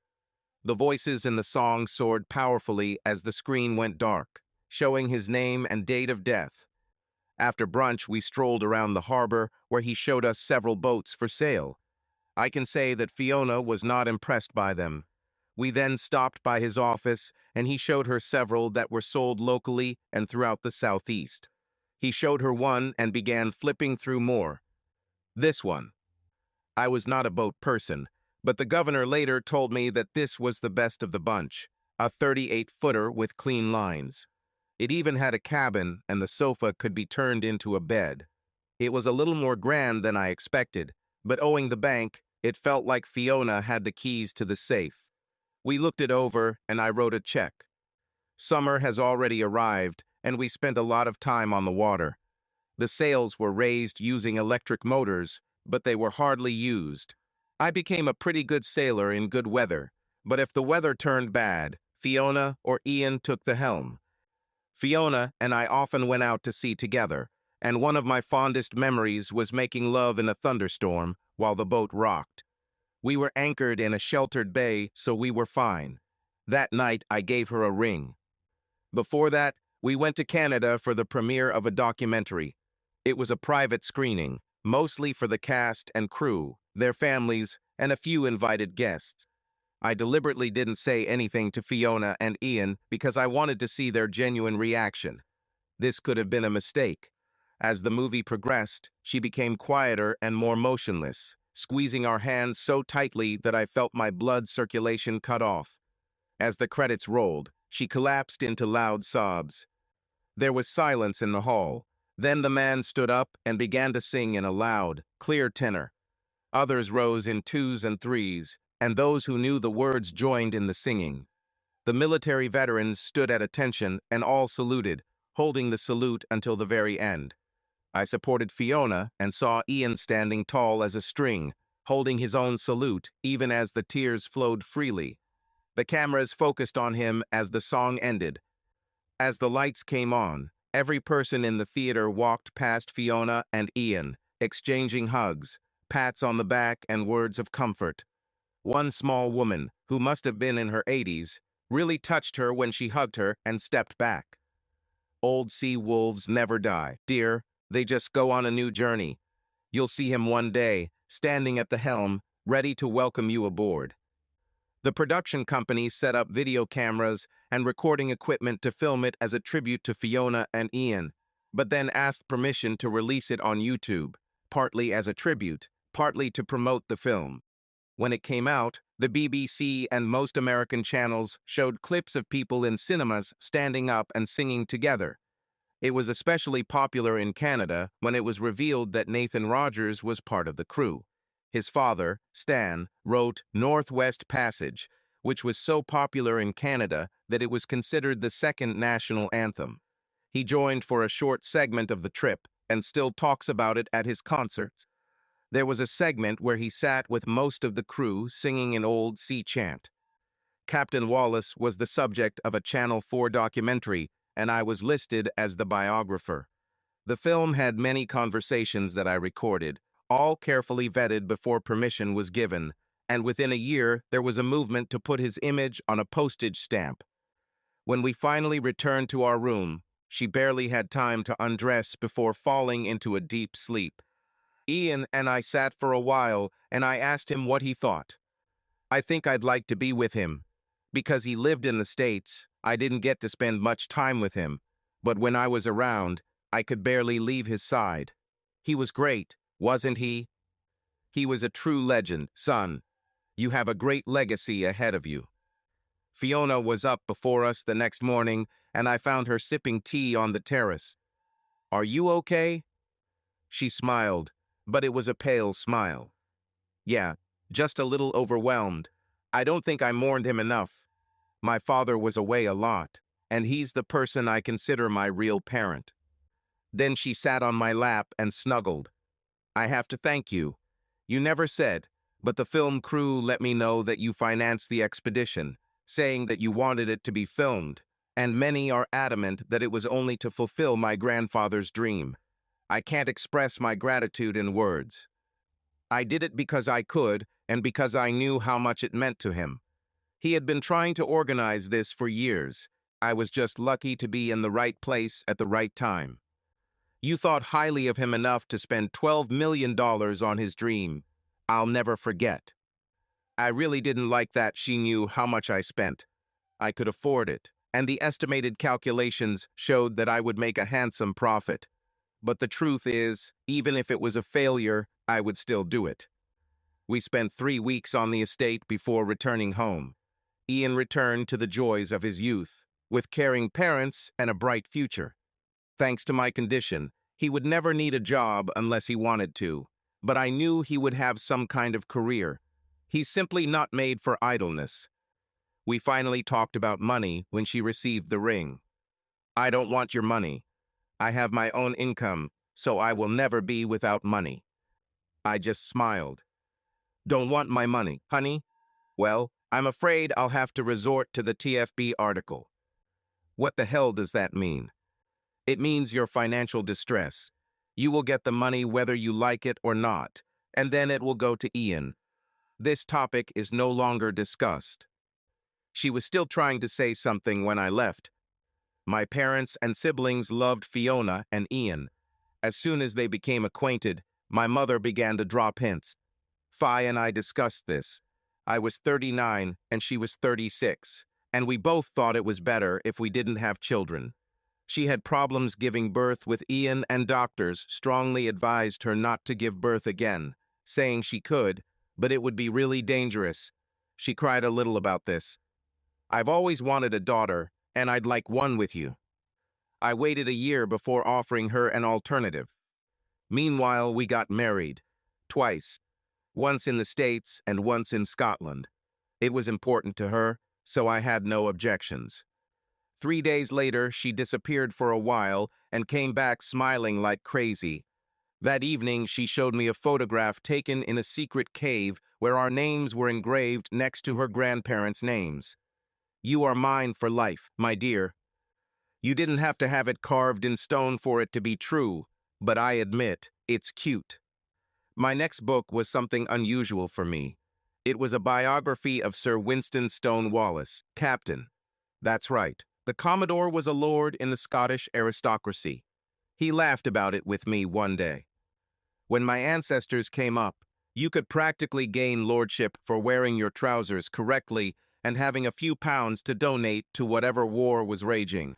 However, in my ancestors' account, they were brave fighters. It was a slim book at only 185 pages, but I felt like I covered the main points. It sold better in the UK and Canada than domestically, but I didn't care about the profit, just the message. I dedicated it to Ian and his mother. To my son, Ian Wallace Molson, and his mother, the love of my life, Fiona Wallace Molson, worthy descendants of a proud and noble lineage. Ian came to us shortly after the wedding, wanting to know if I would agree to adopt him so that all our names would be the same. He was surprised by my answer. I want you to understand that nothing would make me prouder, but I must remind you that you are the last of the Wallace line. If you take my surname, The line will cease to exist. If you still want it, we will begin registration documents tomorrow. Fiona hugged me tightly, and her well-tuned mind came up with a solution. Since I married you, my last name is Fiona Wallace Molson. I decided to legally change my last name to Wallace Molson to honor my grandfather. Ian might do the same. That's exactly what we did, although he still went by the name Molson at school. In winter, the yacht club organized a Christmas flotilla. Each participating vessel had to be decorated with working holiday lights. It was in connection with one of their charity events, and anyone could participate, even if they weren't members of the club, but they had to pay a fee. Fee and Ian took this very seriously. They even decorated the mast and placed a full-size Christmas tree on top. We used the engine so the sails remained furled. They were then deployed to help others, and one of them was Darla. We saw each other at club events because my family insisted we join. She and her husband joined, and although he was a lawyer, he seemed a decent man and became interested in sailing. He gave her a new boat for their 3rd anniversary, almost a copy of ours. They had been married for 4 years, and Darla had just given birth to a son. She was a little old for a baby, but her health was carefully monitored, and she gave birth to a healthy boy. That's why Fee and Ian helped, as she was still recovering from the birth. They were a little standoffish until Darla coaxed her to sit down for a cup of coffee. Look, you know who I am. I know who you are. I know he met you years after we broke up, so you're not a replacement. You're his wife now. A good wife, by the looks of it. We were young and stupid, well, I'm sure, and when Miles became successful, I let it go to my head. I wish I hadn't, of course, for a very long time, until I finally realized that I couldn't go back to the past and I had to look to the future. With several real losers for some time, and had almost given up when she met Rick. I told him all about our breakup, and he told me that the actions of a stupid young girl should not reflect on a mature woman, and if he couldn't trust me, we wouldn't be dating. I couldn't get his ring on my finger fast enough after that. I'm happy now, and I'm sure you are too. Then she laughed. Is he still like a kid in a candy store in bed? Worse. But you like it, don't you? Very. He comes up with something new all the time, and I never know what he's up to the next day. It gives me a lot to look forward to. So, I'm his past. You're his future. We've never crossed paths. Think you might be interested in friendship. Fi hugged her. I see some possibilities. She told me about it later, 15 minutes before Darla knocked on our door. Are you sure you don't mind? It'll only be for a few hours, and I can't tell you how much I'm looking forward to it. The chance to talk to adults without keeping one ear open in case he cries will be heavenly. Oh, hi, Miles. I am already leaving. She handed me a baby carrier, kissed Fi on the cheek, and left. I looked at the sleeping baby. What was it? She smiled. Oh, didn't I tell you? We're babysitting so Darla and her husband can attend his signature Christmas party. They won't be back until midnight. Give it to me. It was a command, so I obeyed. Ian and I smiled as she rocked the baby, speaking kindly to him. She then made Ian hold him while she warmed the bottle and made me feed him. Learn for the future with your grandchildren and remember this. It was fun, but when he finished, I handed him to Fi and she walked with him, rubbing his back until he burped. Then she scrunched up her nose. Typical. What goes in, comes out. Grab the diaper bag, love. Ian took one breath and ran away. It kind of smelled like toxic waste, but Fi just smiled as she changed him and then told me to throw away the used diaper. I carried him one corner to the trash can while Fi laughed. They returned a few hours later and Darla was laughing like crazy. Fi looked at her, smiled, and told me to make coffee. Rick followed me and looked back to see them sitting on the couch together, whispering and smiling. I wonder what they're talking about. You're a lawyer, right? How long have you been married? You probably already know that the first thing married women talk about is their husbands, followed by their children. When these topics are exhausted, They move on to the next one, which is always on their mind. Sex. I have memories of the laughter Darla uses. He seemed a little shocked before he smiled. She's just been given permission to resume marital duties, as she puts it. I just hope the baby stays asleep long enough for us to get reacquainted. I smiled. Leave him here. Darla brought a bag with enough formula and diapers for a month. I'd be in the dark here, but Fee is a great mother, and she'd kill for the chance to keep him. Is it true? Yes, consultant. Really. Go home and try to break the bed. The ladies seemed to be discussing the same topic, and after about 27 kisses to her son, she kissed us both and whispered, I would never have confessed to Rick, but I think you made a good trade. He held her ass all the way to the car. Ian was now 15 and had a date with him. I don't remember any 15-year-old girls ever looking like her, and the way she filled out that sweater was hard to believe. She was a good kid, though, even if they spent most of the flotilla hidden under the covers, cuddling when they thought we weren't looking. After we returned home, she seemed depressed. We left the young doves in front of the large fireplace and retired to the den, having received instructions not to leave the room. He's growing so fast. Soon he will leave for university, and we will have an empty nest. I grinned. I wanted to talk to you about this. I know we've decided against natural births, but they don't have to be homemade. There are many children who need a loving home. If we decide to adopt a daughter, I don't think the boy can compare to Ian. Her eyes were shining with tears. If we had a boy, you would love him as much as Ian, but I like your idea of a little girl. Are you sure? How young should we get? I'm fine with a newborn or even a teenager, but would like to keep them longer. What do you think? I put my fingers to her lips. I think I should have raised this issue earlier. I vote that less is more. I even felt something. We will consider this issue after the holidays. I think it was one of the most wonderful holidays in my memory. Then Ian came up to us, wanting to talk. I thought about it a lot. I want to follow in my grandfather's footsteps and become a naval officer. I would like to go to the Royal Naval College, Dartmouth, once I have completed my undergraduate degree. I have to go to school there, so I guess what I'm trying to ask is, will you send me to boarding school so I can continue working? Is this really what you want? I thought about it a lot. This is really what I want. I really don't want to go to boarding school, but I don't see any other option. Let me see if I can't come up with something. Fee cried quietly, mourning that her nest was empty too soon. There was no doubt that we would do the right thing. It turned out that the right thing to do was move back to Scotland. Fiona had no career commitments, and all I needed was a quiet space and a laptop, and I could work anywhere. We had a farewell dinner with my parents, and there were a lot of tears. Then one of the nieces asked if I would leave Brenda behind. She immediately chose Fiona as the one she loved the most, and Fi laughed about it as she stroked her under her chin and whispered to her. Ian was taller than me on the effectometer, and we almost renamed her Sea Dog because of how much she seemed to love the boat. She stood on the bow. The spray wet her lips in the rictus smile of a dog, for as long as we spent at sea. Sorry, Chrissy, but she's coming with us.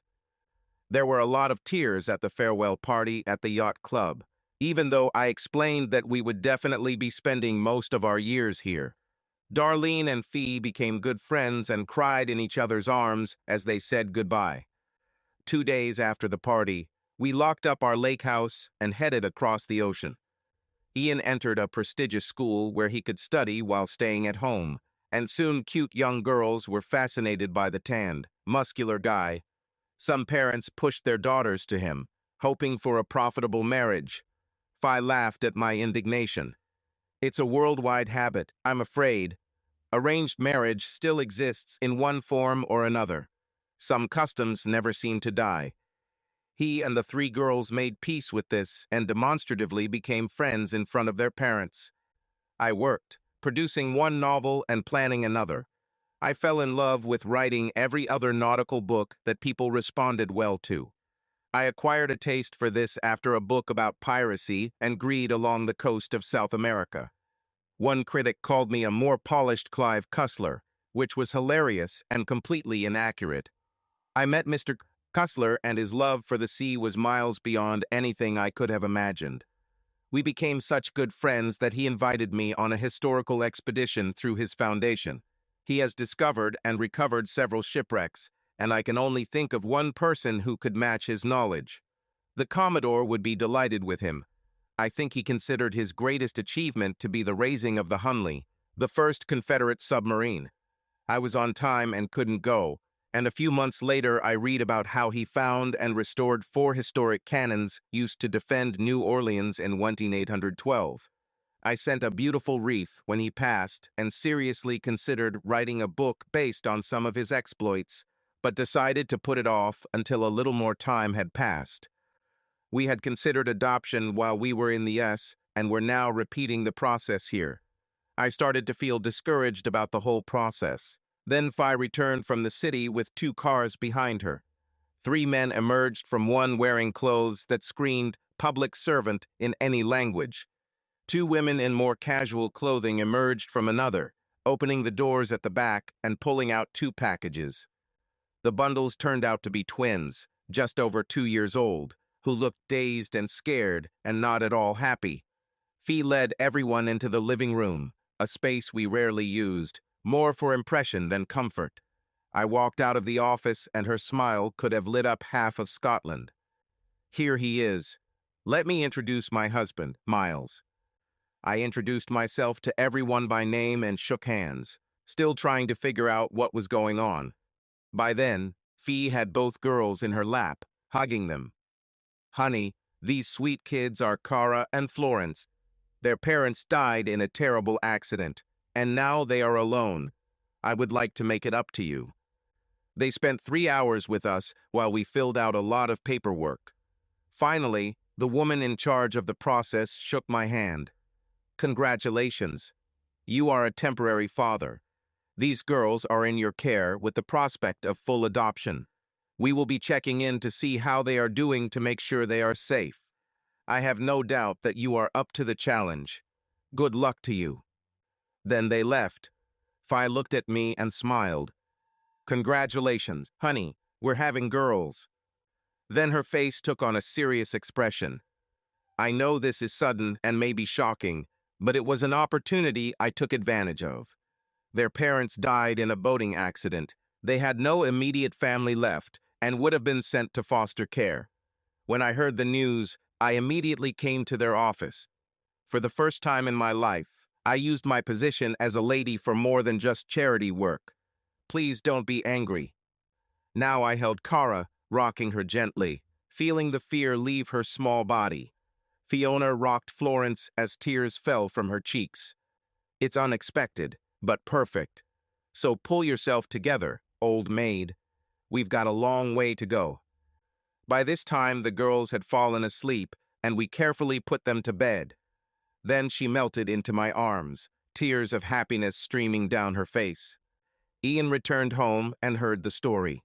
By then, the girls were awake, wandering around the room, and they soon fell in love with him, wanting to follow him wherever he went in the house.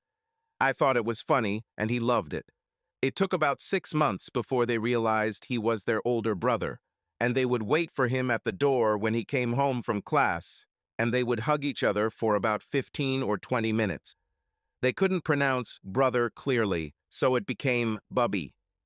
A year after we got them, Cara came running into my office screaming, "Yes, Spider, Spider!" Florence followed her. Her eyes were huge, and she grabbed my hand. The big spider was small, but ended up in their toy box and had to go. Fiona laughed as I picked him up and carried him outside. I spoke to the girls, explaining that we should not harm spiders and that spiders have a role in life. They calmed down, but still did not come close. After they returned to the playroom, Fiona approached me. I love seeing your smile when they call you Yes. They started calling you Mom after 2 months. It took me 5. That tells me where I belong. You know, when she has a choice, Cara prefers your knee. She'll be the daddy's girl of the pair. Florence seems to prefer me, unless she's scared. Then it's all you, Spider Conqueror. A year after we took them in, they officially became Florence and Cara Wallace Molson. Ian graduated from university and entered the Royal Naval College, again as an heir. The course usually takes 39 weeks, but he opted for some advanced courses, which extended the duration to 50. As he walked across the stage as a commissioned officer, he carried the sword that the Commodore had given me many years ago. It was very emotional when I handed it to him. I can't take it. You can, and you will. It deserves to be at your side to carry on the legacy. You don't think the Commodore gave it to me to keep, do you? He gave it to me to keep, to pass on when that moment comes. It will be a burden. History will weigh on you, and I'm sure when the time comes to pass it on to your son and daughter, the weight will be even greater. The highly polished handle gleamed in the sun. He was home for a short holiday before his first assignment on a ship patrolling the North Sea. Part of his responsibilities included installing solar panels and small wind turbines on the ship to reduce energy consumption. His designs performed so well that he was transferred from ship to install systems. The girls were already 8 years old, and they clung to his legs when it was time to go to service. He sent them postcards from exotic places along with small gifts. They wrote him long letters, telling him about every event that had happened since their last message. I thought things would calm down a bit once they became teenagers. What an idiot I was. Teenage pangs, periods, boyfriends, dates that kept me awake until they got home, driving licenses. I seriously considered sending them to a monastery. Then good times will come. The hugs, the adventures, the travel made it all worthwhile. My father passed away unexpectedly, leaving my mother with nothing to do, so we brought her home for a visit. She has returned to the States 4 times in the past 6 years for important family events, mostly her grandchildren's weddings. She took the girls away for the summer and stayed at our old lake house. Fi and I enjoyed our freedom for about a week. I bet by the time they got home, they thought we were going to kill them with kisses and hugs. The twins graduated from high school and chose different universities. Cara went to St. Andrews. Florence chose Aberdeen, where she studied medicine. I think my mother's death could have triggered this. She passed away quietly, falling asleep and not waking up, at the age of 76. Fiona found her when she didn't come down for breakfast. We took her home, placed her ashes next to Daddy, then came home and placed the small part that we kept in the family crypt so that a part of her will always be with us. This was her wish, and it made Fiona very happy. The years passed. Ian married a Spanish woman he met while assigned to the embassy. It looks like his sea days are behind him. She was more than glad that he was now on dry land. He met his wife at a ball given by the embassy. She was also from the minor nobility, so they hit it off, and soon dinner turned into a quiet breakfast. When he proposed, he brought her to the estate, and she immediately hit it off with all the girls. The wedding was officiated by the ambassador, also a retired naval officer, using some forgotten law that allowed him to perform marriages. The Spanish bishop was also present to ensure that everything was legal in the eyes of her father. They honeymooned at a lake house, and the yacht club hosted a reception for them. They considered Ian one of their own, and being able to show off the couple from 2 different royal houses ensured the event was top-notch. He took her along to meet my side of the family, and although she didn't know how to feel about them at first, they got along great. She took all her cousins her age and younger shopping in New York, and by the end of the trip they would have killed her. I'm sure Conchita enjoyed having Ian at home all the time. He helped a lot with their 2 sons. When they were old enough, we took them for a few weeks each summer, and they enjoyed time with their cousins. I still write even though I'm over 70. Most of my books sell well, even if I'm not as successful as I used to be. My grandchildren insist that I tell them stories, and I have written 1 children's book for children under 10 and another for teenagers, both of which sold very well. Fiona is the grand dame of the estate, and even at her age, she is still involved in the life of the village as an advisor on children's services. We also do temporary fostering for children, but we are too old to admit another child permanently. 2 summers ago, we rented a large cruise boat in Maryland and sailed down the Intracoastal Waterway to Florida with our 2 oldest grandchildren as crew, meeting up at Disneyland with the rest of the family for a week before returning home. All the children and grandchildren gathered in the house to celebrate their grandmother's 70th birthday. We had a tradition of watching a documentary about their great-grandfather at least once every time we were all together. We then showed clips of Cara and Florence when they were teenagers, dressed in sailor costumes and doing the sailor dance at various Highland games. They had a cabinet full of trophies for this and for sword dancing. All the grandchildren learned the dance, and we always danced it together at family gatherings. Ian then led them in the sea shanty. If we were a little under the weather, the songs became a little bolder towards the end. The children giggled and sang at the top of their lungs. Fee went inside, and when she came back, we were right in the middle of what to do with a drunken sailor. Miles, I smiled and grabbed the love of my life, spinning her around in the firelight until she laughed. Subscribe to our channel so that your love doesn't cheat on you, and go ahead and listen to the next story, because this story is nothing compared to the next one. If you're under 18, don't even think, click to the next one. Next one. Next one. Next one. Next one. Next one. Next one. Next one. Next one. Next one. Next one. Next one. Next one. Next one.